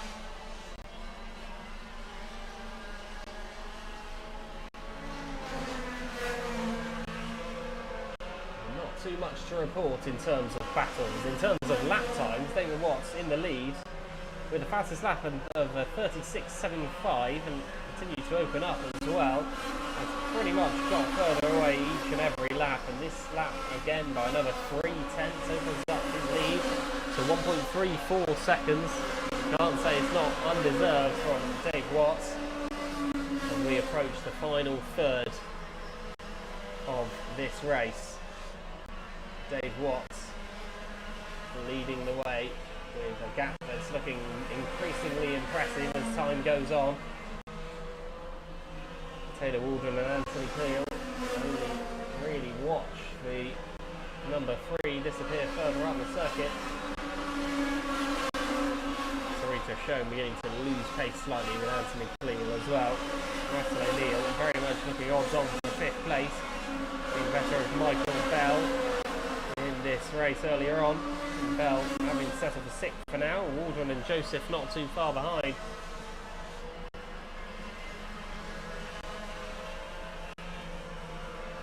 Surely the victory pretty much wrapped up already for Dave Watts, with just over 1 minute and 10 seconds to go. Going to be lapping some back markers fairly soon. No retirements as of yet, touch wood, for the 15 drivers who began this Formula Blue final. There haven't been too many heavy incidents, probably a lot of these drivers hoping to just take it to the finish line, pick up those championship points, and then pack up and go home. Oh, well, what are we seeing here? Yeah, that's the back marker being overtaken.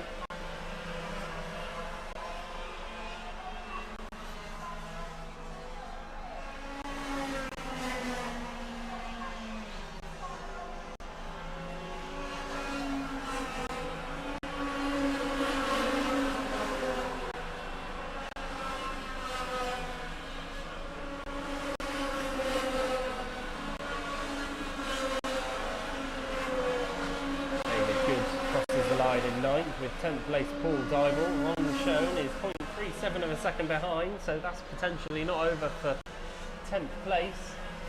Seems it's probably over for the top few positions though for these Formula Blue drivers. Somehow has now hit 0 though, so next lap will be the final one.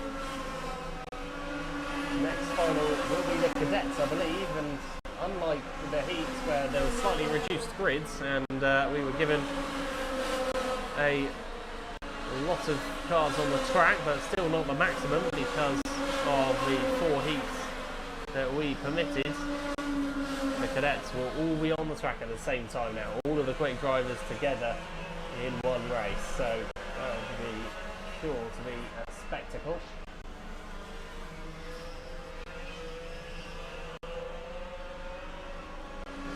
Here we go then, across the line, Dave Watts with the victory, and a very well deserved one at that.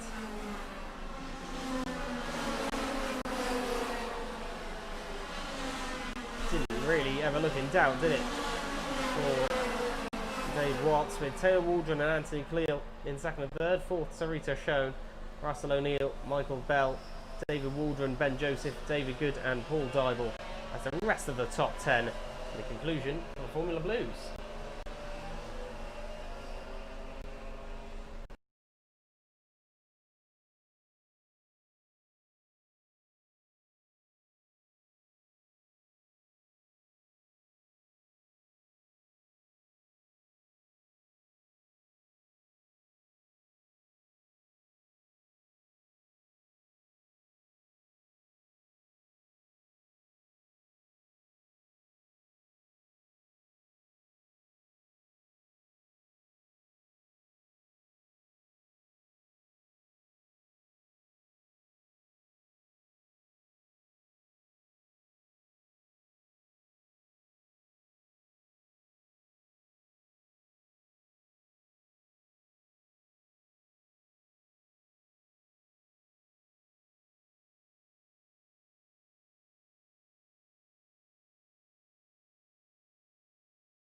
Turning our attention now to the Senior Rotax B Final. Slight reschedule with the finals then. It means that we've got the drivers who didn't quite make it through to the Senior Rotax A Final, the main final, which should be the conclusion of the day.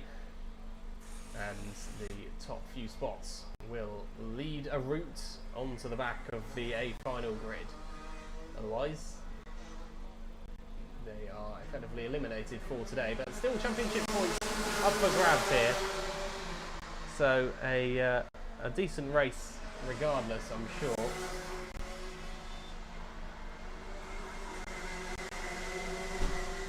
Preparing to get going.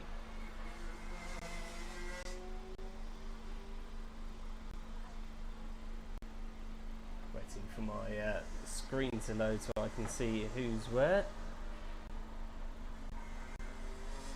Samuel Sanders at the front. Owen Allison and Derek Hunt looks like are the current top three. Stay updated as to how that goes when the race begins. So in their formation now, looks like it is going to be Sanders and Allison on the front row, heading down towards Billy's. Sanders with the inside with the prime advantage, heading down towards Billy's, and now with an early race lead as well, but getting a lot of interest from the number 27 who's trying to seek a way through. Owen Allison, that is. Allison finding his way past Sanders pretty early on here. Sanders did have a good start getting down into Billy's well, but then had to concede just before the S's. Derek Hunt in third. Fourth place, Jack Maidment at the moment, one of the three novices involved for the Senior Rotax.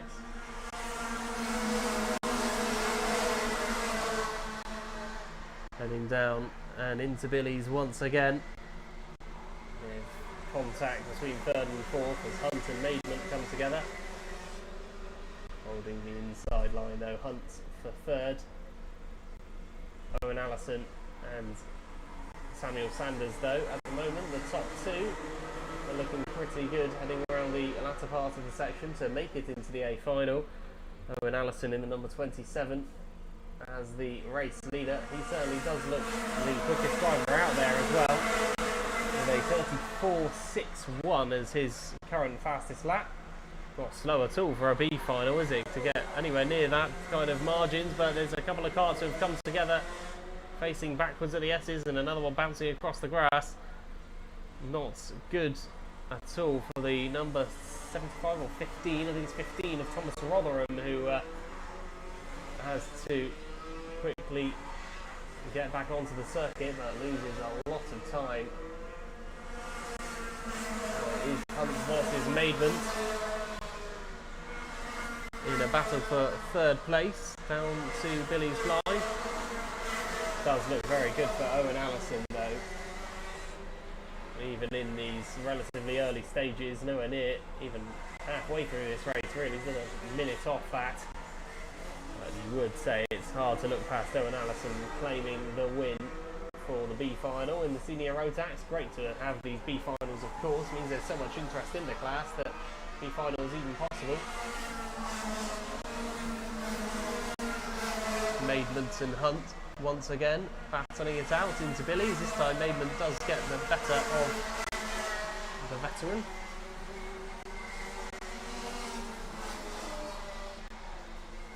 So just with confirmation then that the top four do go through to the A Final, right on the back of the grid of the A Final, so that to play for, a bit more racing time. At the moment it seems we've pretty much got our top four nailed on, but there could still be some late twists and changes in this tail.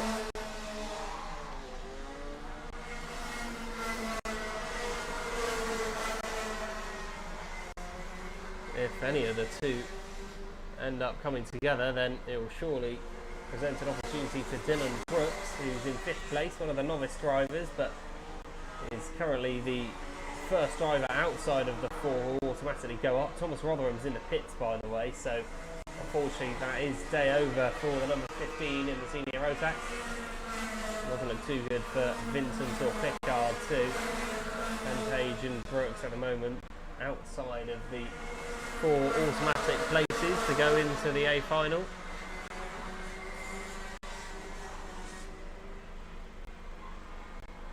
Oh, and Allison though comfortably driving towards a victory here. God knows how many it will be on the grid for the senior Rotax later on, but it's going to be well over 30, I would have thought.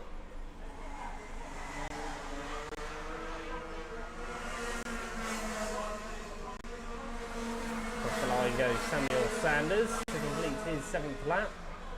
Once again, not sure I recognise that name, Sanders. Perhaps is new to the circuit. It's being caught currently by Jack Maidment. He closed in by 0.6 of a second on that previous lap, so Maidment really closing in on Samuel Sanders, and if he were to catch up and overtake, that could be a valuable grid position. They're going to end up alongside each other on the grid almost definitely anyway. It's already going to be on the outside is Sanders, and on the inside of that Jack Maidment. Just a little spot behind. Maidment might want to stay behind, to be fair, and make sure he gets the better run at the start of the A final, but we shall see. Page overtaking Brooks in that previous lap, meaning that he is now the closest driver to Hunt, who is occupying the last of the 4 spots to go into the A final. 45 seconds left on the clock. Who can we expect to see as the top 4 coming towards the end of this race? Well, I think we may well have the answer to that already. Sanders and Maidment still battling it out for 2nd place on the track. Both are through already to the A final, but Maidment with a great run there down the pit straight, definitely had a better pace advantage heading down into Billy, but opts not to make the move this time. Sanders still remains ahead. Owen Allison though strolling to victory here in this B final. The next lap will be the final one, as well as Samuel Sanders takes a relatively defensive line in the horseshoe there, really doesn't want to be beaten. Across the line goes Allison to begin the final lap of this race. Bumper to bumper, Sanders and Maidment, with Hunt going over the line as well in the 4th. Onto the Sturmey straight now. Will there be a last opportunity for Maidment to potentially find a way past Sanders? Still remains immediately behind the number 3.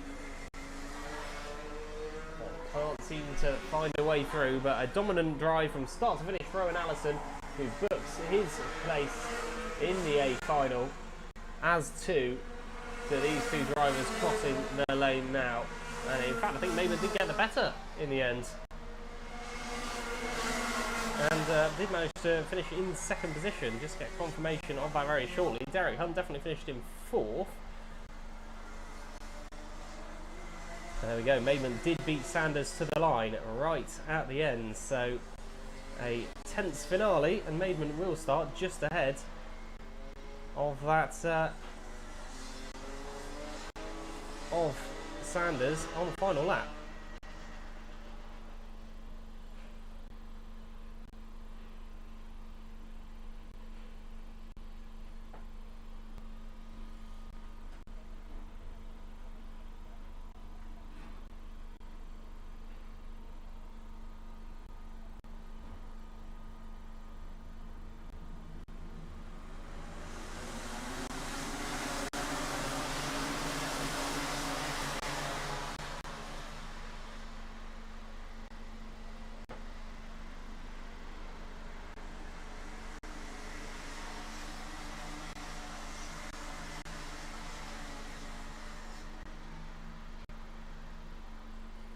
Time for the Minimax Final next then, as we continue with our slightly rejuggled final order.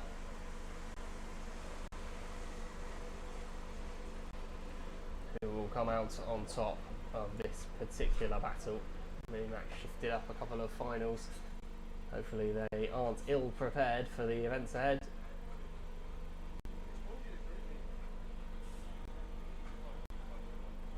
Now to the top end they come then. And towards the start finish line, but they will go around one more time. Not quite in formation yet, these Minimax drivers. Raring to go, you can tell.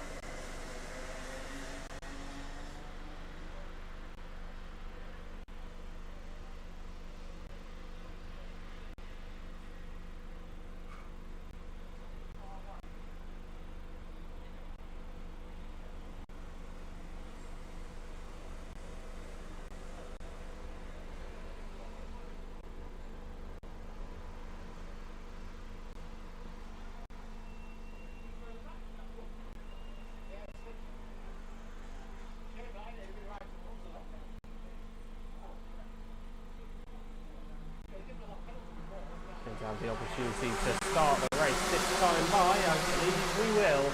Harry Linden on the front row alongside Finn Smith, but they do all just about squeeze their way through Billy's blind. It was Smith and Bullock Carter who were the two victors in heats 1 and 2, and I think it was Harry Linden who won in heat 3. 3 different victors. Only one can come out on top this time. Bullock Carter starts all the way down to 7th as Harry Linden from pole leads the way. Obviously over the course of the day you do begin to thin out the quicker drivers as they start towards the top end of the grid, and Linden has shown on several occasions how quick he can be, particularly in heat 3 where he claimed the victory. Finn Smith and Alfie Gallagher in 2nd and 3rd, 4th, 5th and 6th as well of Aaron Full, Leo Purchase and Pearson Bullock Carter not far behind, and there is a fairly sizable gap back to 7th placed Matthew Lambert, but still a lot of time left in this final. Anything potentially still to happen. 15 looks the way through, that's Bullock Carter on Full. See if he can find a way through. I think he has indeed, up into 4th place now, Bullock Carter. If he overtakes Alfie Gallagher, then we've got all 3 of our heat winners in the top 3 positions. That really does add an interesting prospect. Tight racing in various aspects of the field, right at the very front and also sort of mid-pack. We've got a brilliant battle of a whole stream of karts separated by far less than 2/10 between each one. Linden and Smith as the current top 2, Gallagher in 3rd with Pearson, Bullock Carter in 4th place. Leo Perch is then in behind.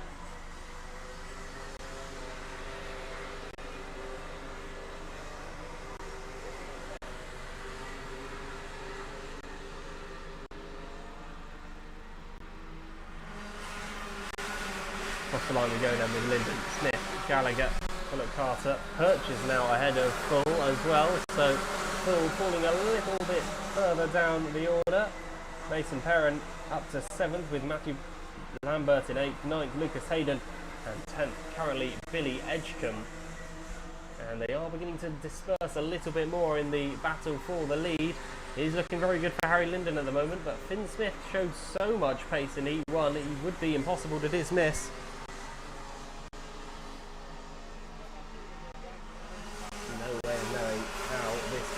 Going to end up. 3 minutes still left to go, half the race still all to play for. Alfie Gallagher in 3rd as Bullock Carter hot on his heels, but also not too far away is Leo Purchase. Could potentially see a manoeuvre there in the upcoming laps. Approaching the final 2.5 minutes now. Brilliant battle going on towards the rear of the grid actually. Bartlett, Mintoff, Pope, Dyer and Hill all involved. Hill might be slightly further back actually, but we're going across the line. Here we go, Lambert is leading the way in front of a huge stream of cars, all the way from 10th down to, I think, 17th. They're almost inseparable down there. Brilliant racing, and there is a bit of contact now between a couple of them on the exit to the S's. It is a common place to come together, the S's, but on the exit, not so much. I suppose when the pace is there, really trying to get as much acceleration as you possibly can out of the kart. Really, as soon as you leave Billy, fly through the S's and then get as much speed as possible down the Sturmey straight. Across the line with the race leaders, though. Gallagher and Bullock Carter separated by just 0.2 of a second now. And I think it's fairly realistic that we may see our top three as the three winners of the heats fairly shortly. Gallagher in third, snaking his way around and trying to keep Pearson and Bullock Carter at bay. They work, for how long? Has got the superior pace at the moment, but fastest lap belongs with Finn Smith in second until Linden just set the quickest lap of the race, actually, a 35.65, very even these two. Opened up the gap by 0.07 of a second this last lap, so that just goes to show exactly how competitive they are, Linden and Smith. Smith with the quickest lap of the race, then goes ever so slightly slower, and suddenly Linden has opened up the gap but by less than a tenth of a second, despite setting a new personal best. So on very similar pace, the current leading pair. Into our final minutes of racing now. Going to go across the line with 40 seconds left to spare, so they're certainly going to squeeze another lap out of this. Probably works in Finn Smith's favour if he can just find a couple of tenths from somewhere. Alfie Gallagher and Pearson Bullock Carter in third and fourth, still a battle which is yet to conclude. Leo Purchase in fifth and Aaron Full in sixth. They look fairly nailed on positions. Well, actually not sixth place. Full's got contact from Perrin in behind, and then Lambert is massive 3.4 seconds further back. And now the timer has hit zero. Next lap will be the final lap. Who's it going to be then? Linden or Smith for the race win, and who's the third as well? Bullock Carter continues to heap pressure onto Gallagher. Gallagher ever so slightly quicker on that last lap, which will certainly play into his hands in the number 27. In the pits now, Daniel Tribe. There comes the first retirement of this final. And that is the checkered flag. No, it's not. It's the final lap. My apologies. No, checkered flag is out. Bit of a confusion with the timings there, but that is the end of the race. And it is victory for Harry Linden with Finn Smith second, third Alfie Gallagher, and Pearson Bullock Carter in fourth.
the Junior Max Final.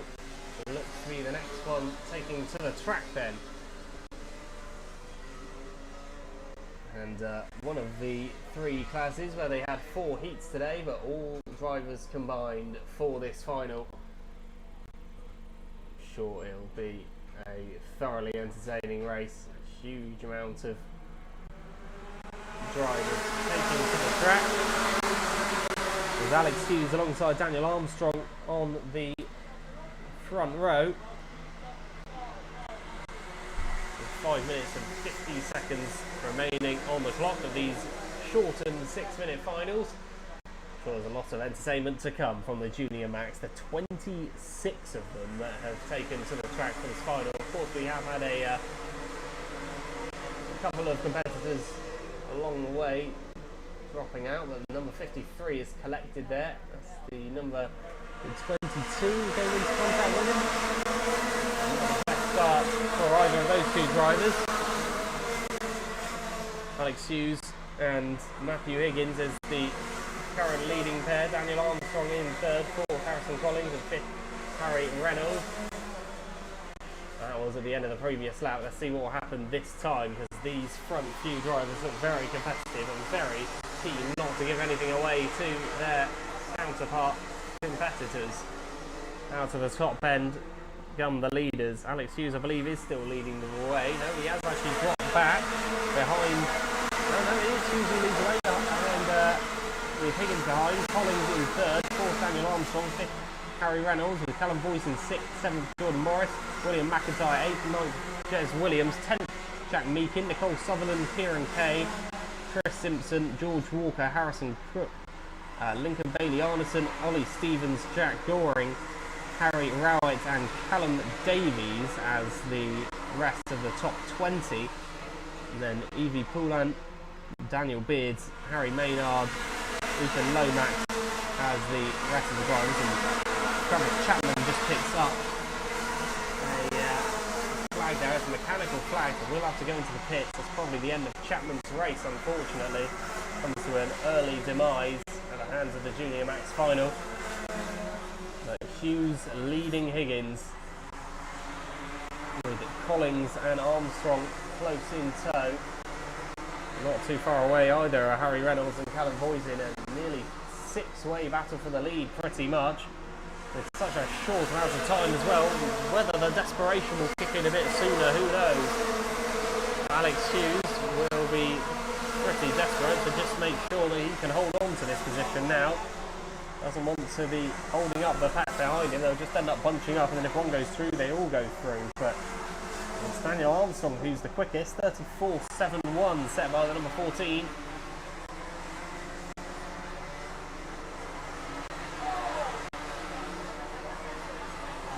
So many battles going on throughout the field though.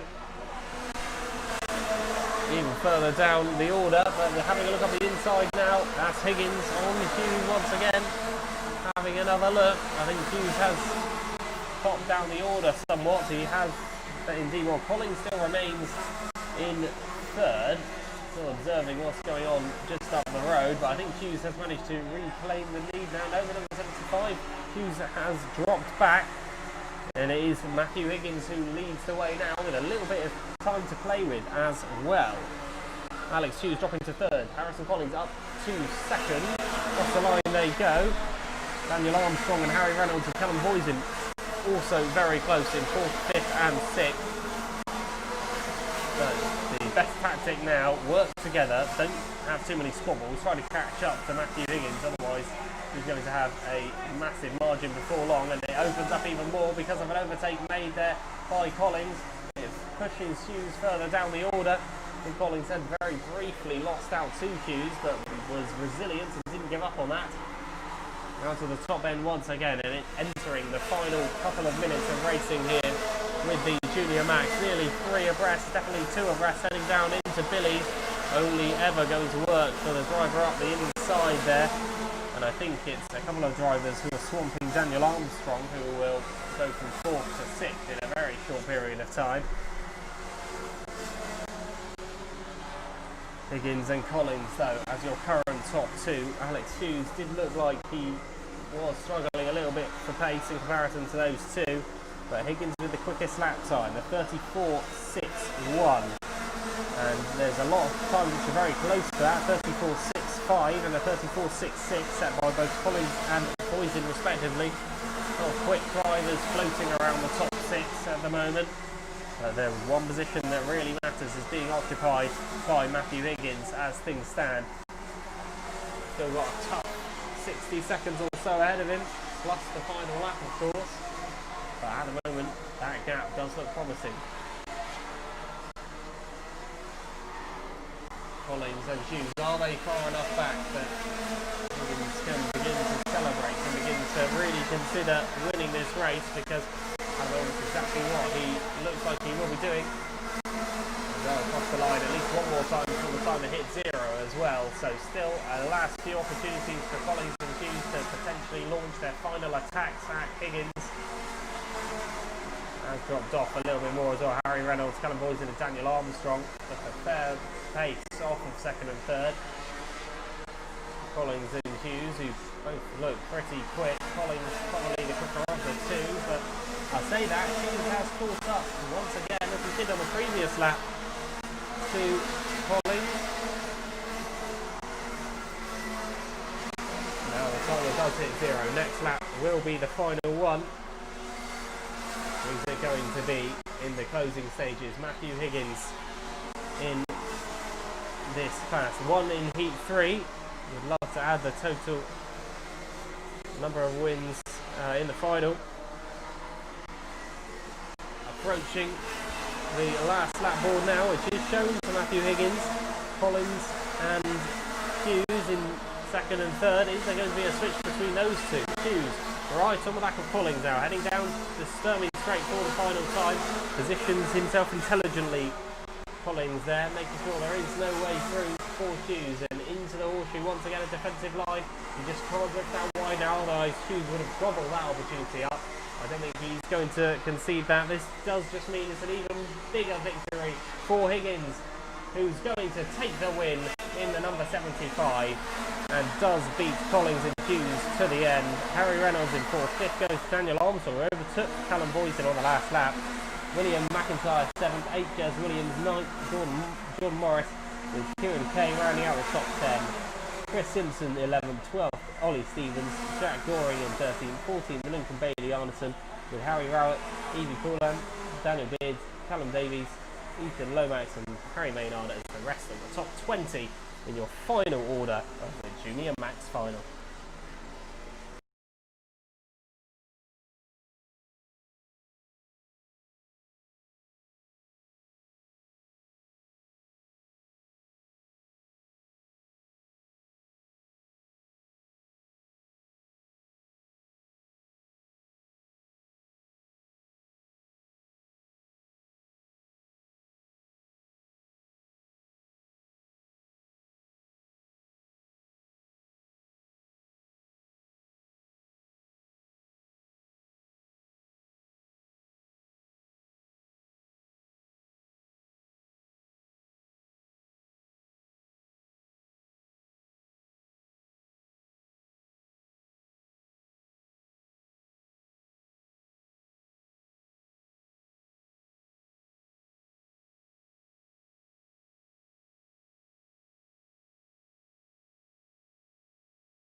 are then confronted with what will be the third from last race of the day, and it is the Cadets, arguably one of the most anticipated races of the day, the Cadet Finals, as they so often are at these kart club meetings. They will go around one more time though, but a glorious sight, so many karts all the way down. Kenzo Craigie is starting on pole alongside Charles Green, with Scott Marsh, Hugh Moulton on row 2, Freddie Baker, Noah Pike to make up row 3. We actually have 32 drivers on the grid, which is fantastic for this 6-minute final. It certainly would be some feat if one of the drivers from further back, who maybe hasn't had the greatest of fortune in the heats, could somehow find their way towards the front runners, especially with the little time they'd have available to them.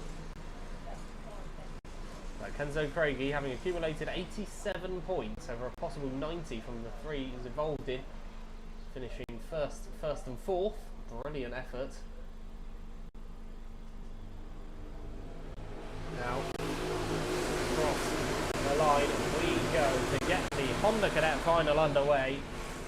Charles Green, Hugh Moulton and Kenzo Craigie is the immediate top three. Going across the grass though, pretty quickly, one of the front runners, but will lose a lot of time going down the Sturmey straight and into the hairpin. Just try and get an eye on who that is, but there's another bit of contact between a couple of drivers. Rejoins the circuit though. I think that might have been the same driver actually, been somewhat in the wars early on, going wide as well, a couple of drivers to be expected with a grid this large, but nothing that will be too concerning for any of the marshals so far, or any of the drivers for that matter. Sure, losing a few positions, but nothing too serious in terms of how the kart's going to perform from here on in. Hugh Moulton, Charles Green and Scott Marsh make up your top three, and not a good start at all for Kenzo Craigie. He finds himself in 14th after that first lap, having started in pole position, so really unfortunate first lap for him. Coming together with a couple of different karts, the yellow flag waves for a kart facing backwards at the hairpin. Out of the top end though, and it's Moulton, Green and Marsh as your current top three. Noah Pike's in fourth, fifth place currently Freddie Worlock, overtaking Martin Wright on that previous lap, and then the novice of Lucas Howell all the way up in 7th position. What a brilliant day he's had. Jensen Hookey, Thomas Min-Spearing and Jack West, another novice who's had a brilliant day in the 92, who's just inside the top 10 as things stand. Moulton, Green and Marsh though as the top three. Surely looks like it's going to be one of these three to take the victory. There is another kart facing backwards there, this time at the horseshoe. The number 87 I think. One of the novice drivers. Could be either Brendan James or maybe, yeah, I think it is actually Max Lovell. Unfortunately, spun out of the running, was in a decent position too as a novice driver to be battling in the midfield. But definitely keep an eye on Lucas Howell for the future. Novice driver up to 6th and continuing to push on up the field as well. Doesn't look in too much danger from 7th place Martin Wright.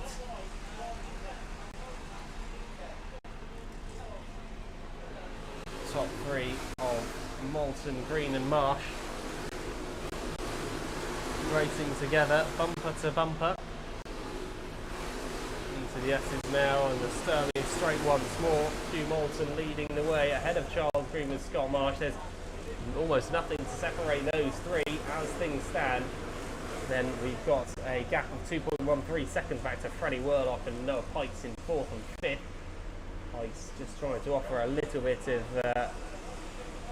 offensive driving towards Freddie Worlock.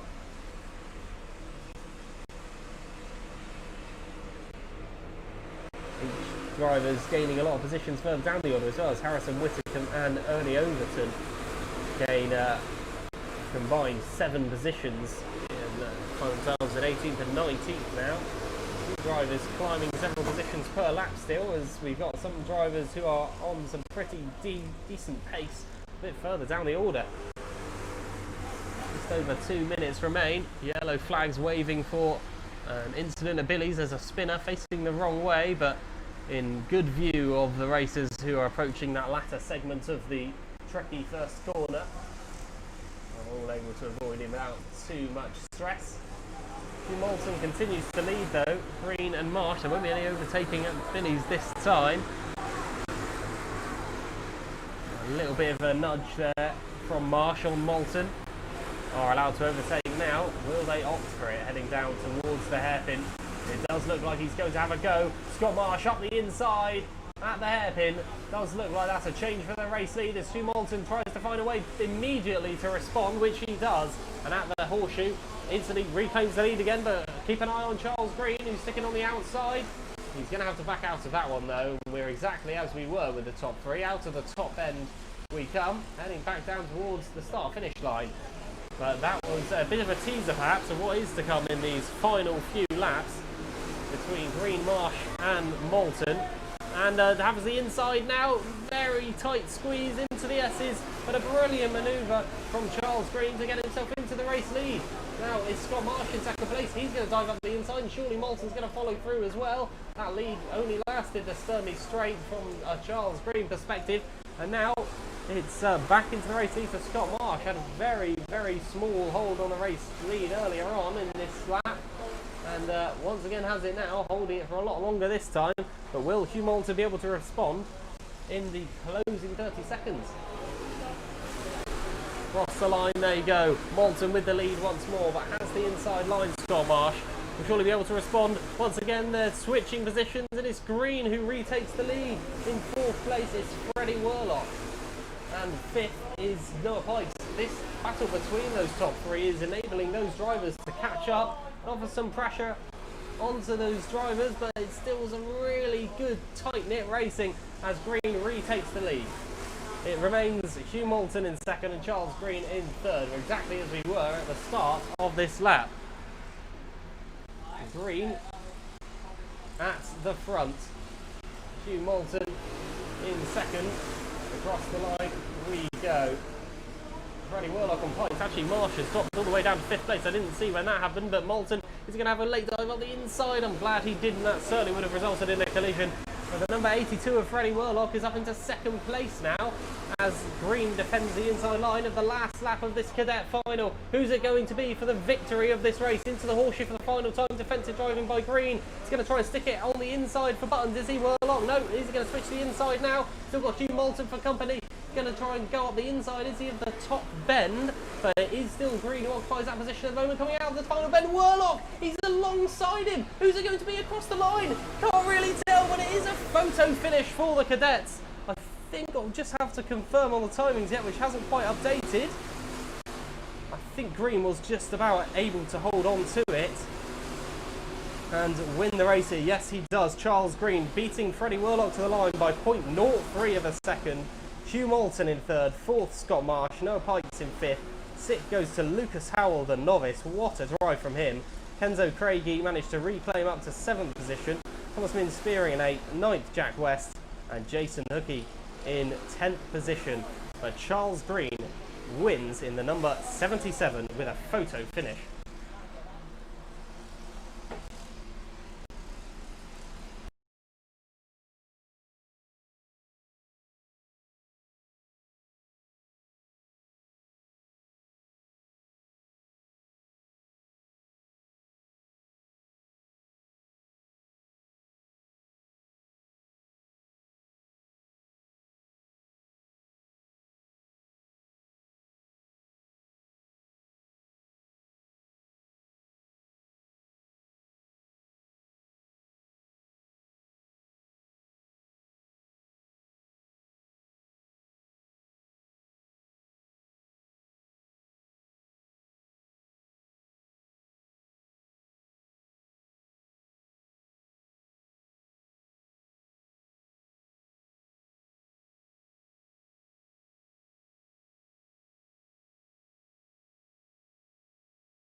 Time now then for the 177 and 177 Masters Final.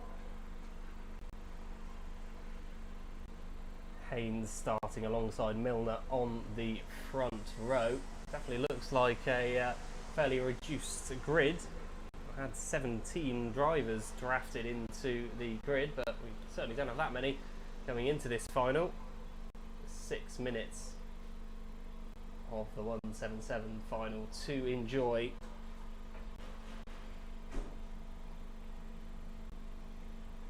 Out of the top end they come then, ready to get this race underway. Ethan Haynes, having accumulated 86 points, is on pole and will have the advantage heading down towards Billy's. It is 10 drivers then who get this race underway. One of the smaller grids in terms of the overall grid size, and hasn't been helped by a few drivers becoming casualty over the course of the day, but there has been some really close racing, and I'm sure that Haynes, Milner and co will have something to say about that, although hopefully Haynes won't want it to be close. He'll just want to escape with that. And Milner, Colin Davis, Alfie Cockrell, Ian Brown, Ben Johnson, Alfie Williams, Aaron Yeo, Chris Skivier and Reece Llewellyn as the current order. Reece Llewellyn dropping 4 positions on that previous lap, so not good from his perspective. Yeah, there are only 9 drivers remaining then, so I think that is Llewellyn, who's pulled off at the inside of Billy's, becomes the first casualty of this 177 final, penultimate race of the day.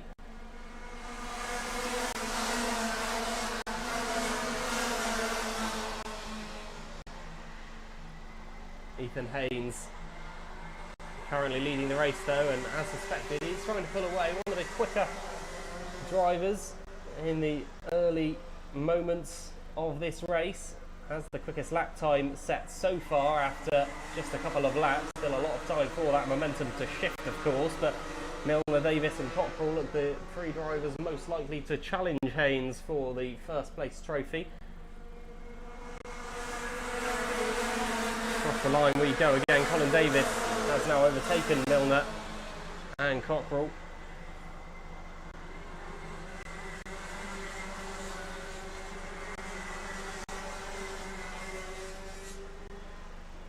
But Haynes leads. Davis, Milner and Cockrell second, third and fourth, and there's already a fairly sizable gap back to Ian Brown of over a second, so you have to say it certainly favours one of the top 4 to be the eventual winner in this case. Just over 3.5 minutes remain. On to the Sternley Straight once again in this penultimate race of the day. Next up, of course, will be a showstopper of an event, the Senior Rotax A Final. Huge grid, a lot of very, very quick drivers in very quick cars. Sure to be a spectacle. Ethan Haynes leading the way in this one though. Colin Davis leading the Masters class, by the way. So over the age of 32, and still proving he knows how to race in second position, keeping Ethan Haynes within sight, 0.7 of a second up the road. Haynes is quicker though, opened up his lead by 0.14 of a second on that previous lap, so has a little gap to play with. Aaron Yeo and Ben Johnson, 6th and 7th, they swap around. Alfie Williams, Chris Skivier as the remaining drivers towards the back, 8th and 9th position. Of course, early on we had Reece Llewellyn as a retirement.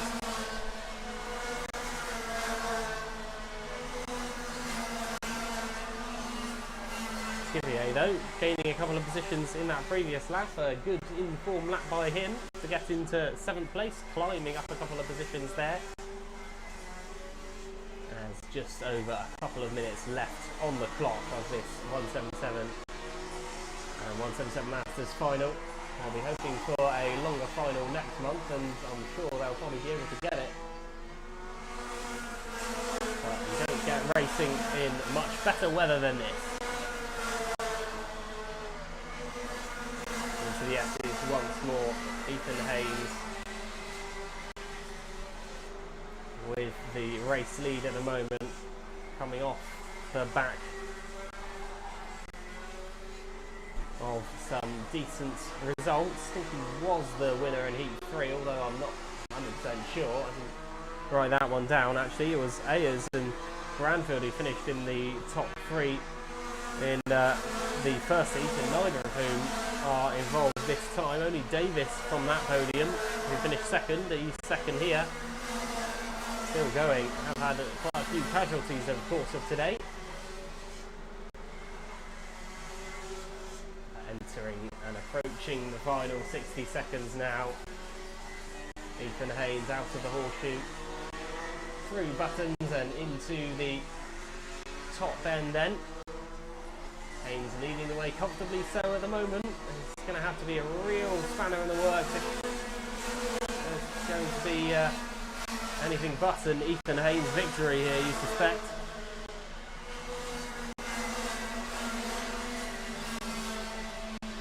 Just that one retirement so far of Reece Llewellyn very early on.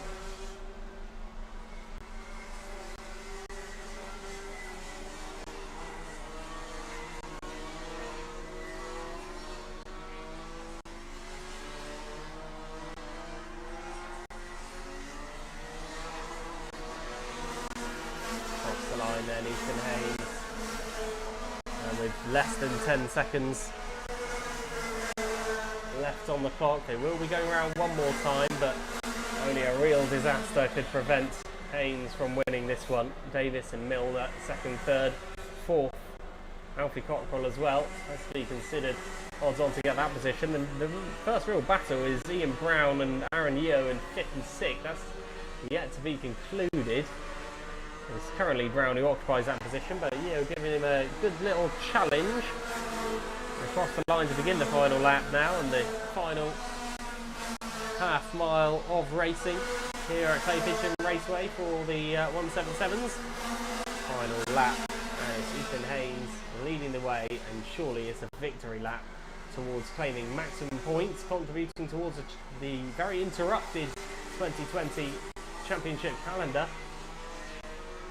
But Haynes, out of the top end, is surely going to claim victory here down the pit straight and across the line, takes the checkered flag, and once again, as a familiar sight, Ethan Haynes does take the victory, as he so often knows exactly how to do. Colin Davis, Dan Milner in second and third. Fourth goes to Alfie Cockrell, with Ian Brown, Aaron Yeo, Chris Skivier, Ben Johnson, Alfie Williams as a remainder of the finishers for the 177s. But next up, the senior Rotax final to conclude the day. It's going to be a 6-minute final with a lot of drivers and a lot of competitiveness to get us underway in the final race coming very shortly.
Here we are then for the final race of the day.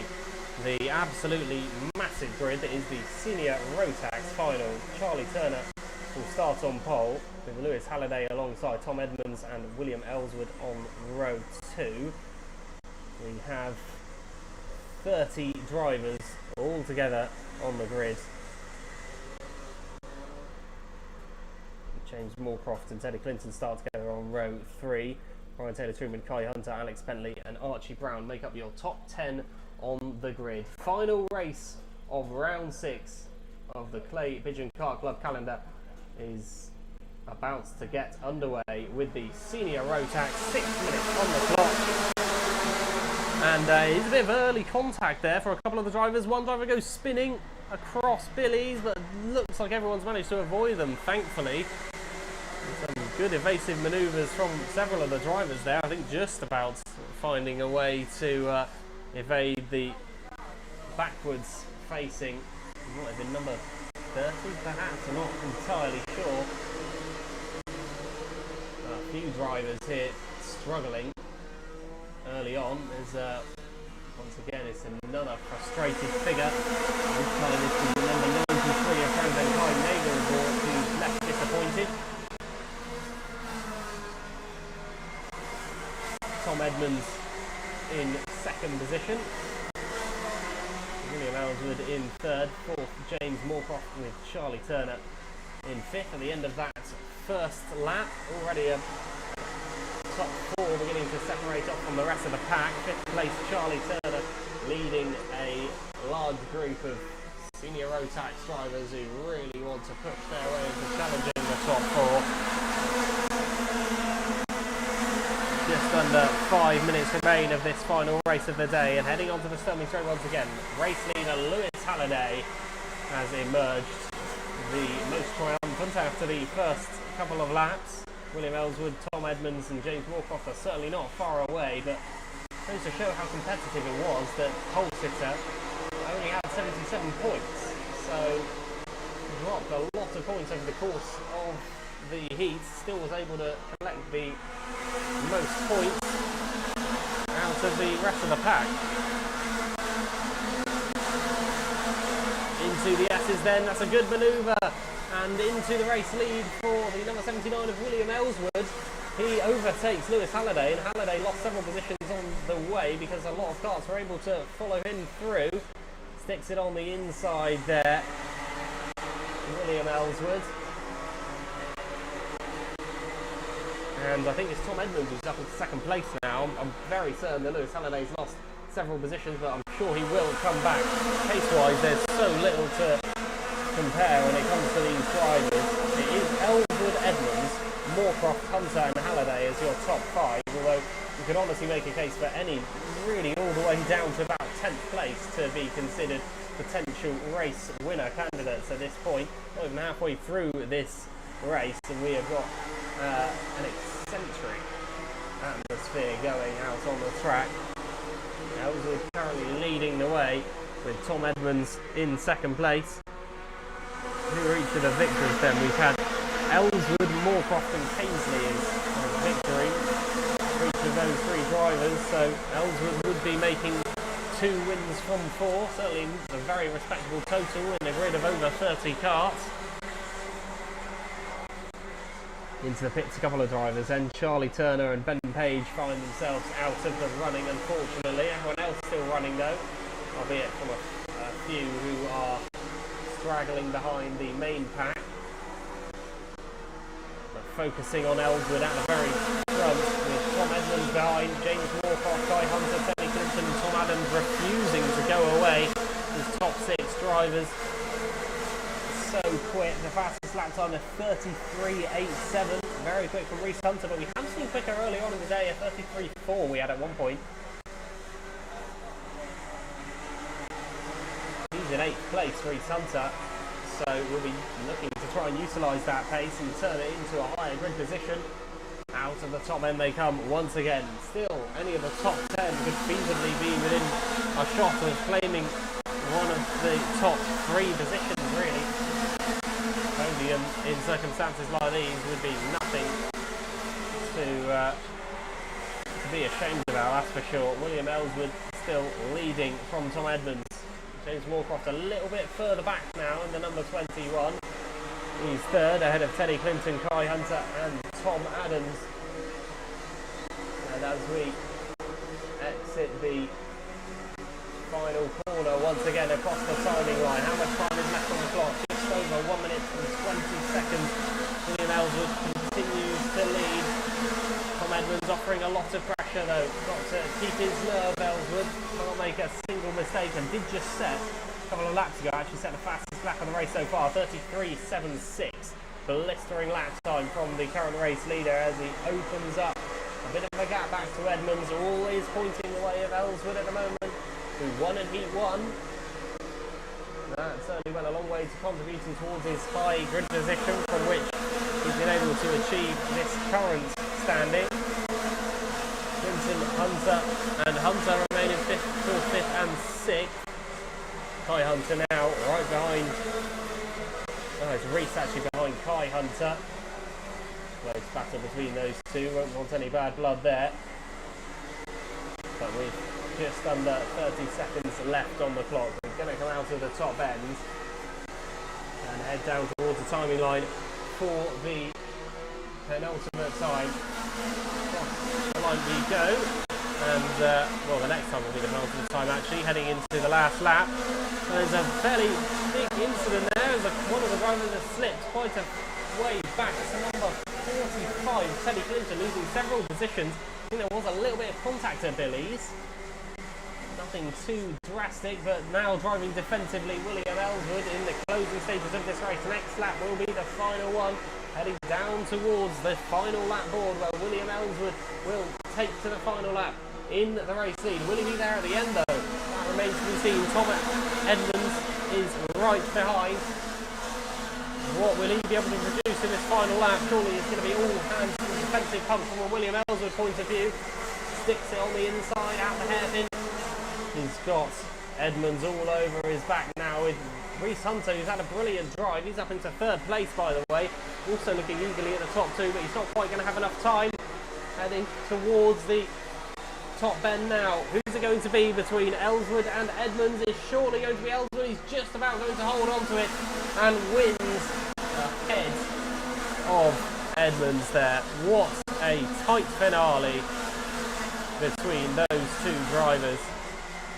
And he's just about able to squeeze past Edmonds and into the top spot of the podium there. What a drive from Ellswood to win the final race of the day. The Senior Rotax A final results are provisionally as follows. William Ellswood from Tom Edmonds, Reese Hunter in 3rd, Kai Hunter 4th, 5th Tom Adams with Ben Casely in 6th, 7th Teddy Clinton after dropping off a couple laps from the end, Archie Brown in 8th, 9th James Moorcroft with George Holbrook in 10th, 11th Ryan Taylor Truman with Lewis Halliday 12th, 13th Alex Bentley, Brandon Haig 14th, 15th James Johnson, Ryan Luscombe 16th, 17th Gibson, Spencer Shinner 18th, 19th Reese Hurd with Owen Allison 20th, Tiernan Rourke 21st, Jack Maidment in 22nd. And that concludes your final race of the day and the 6th round of racing at Calais Pigeon Kart Club.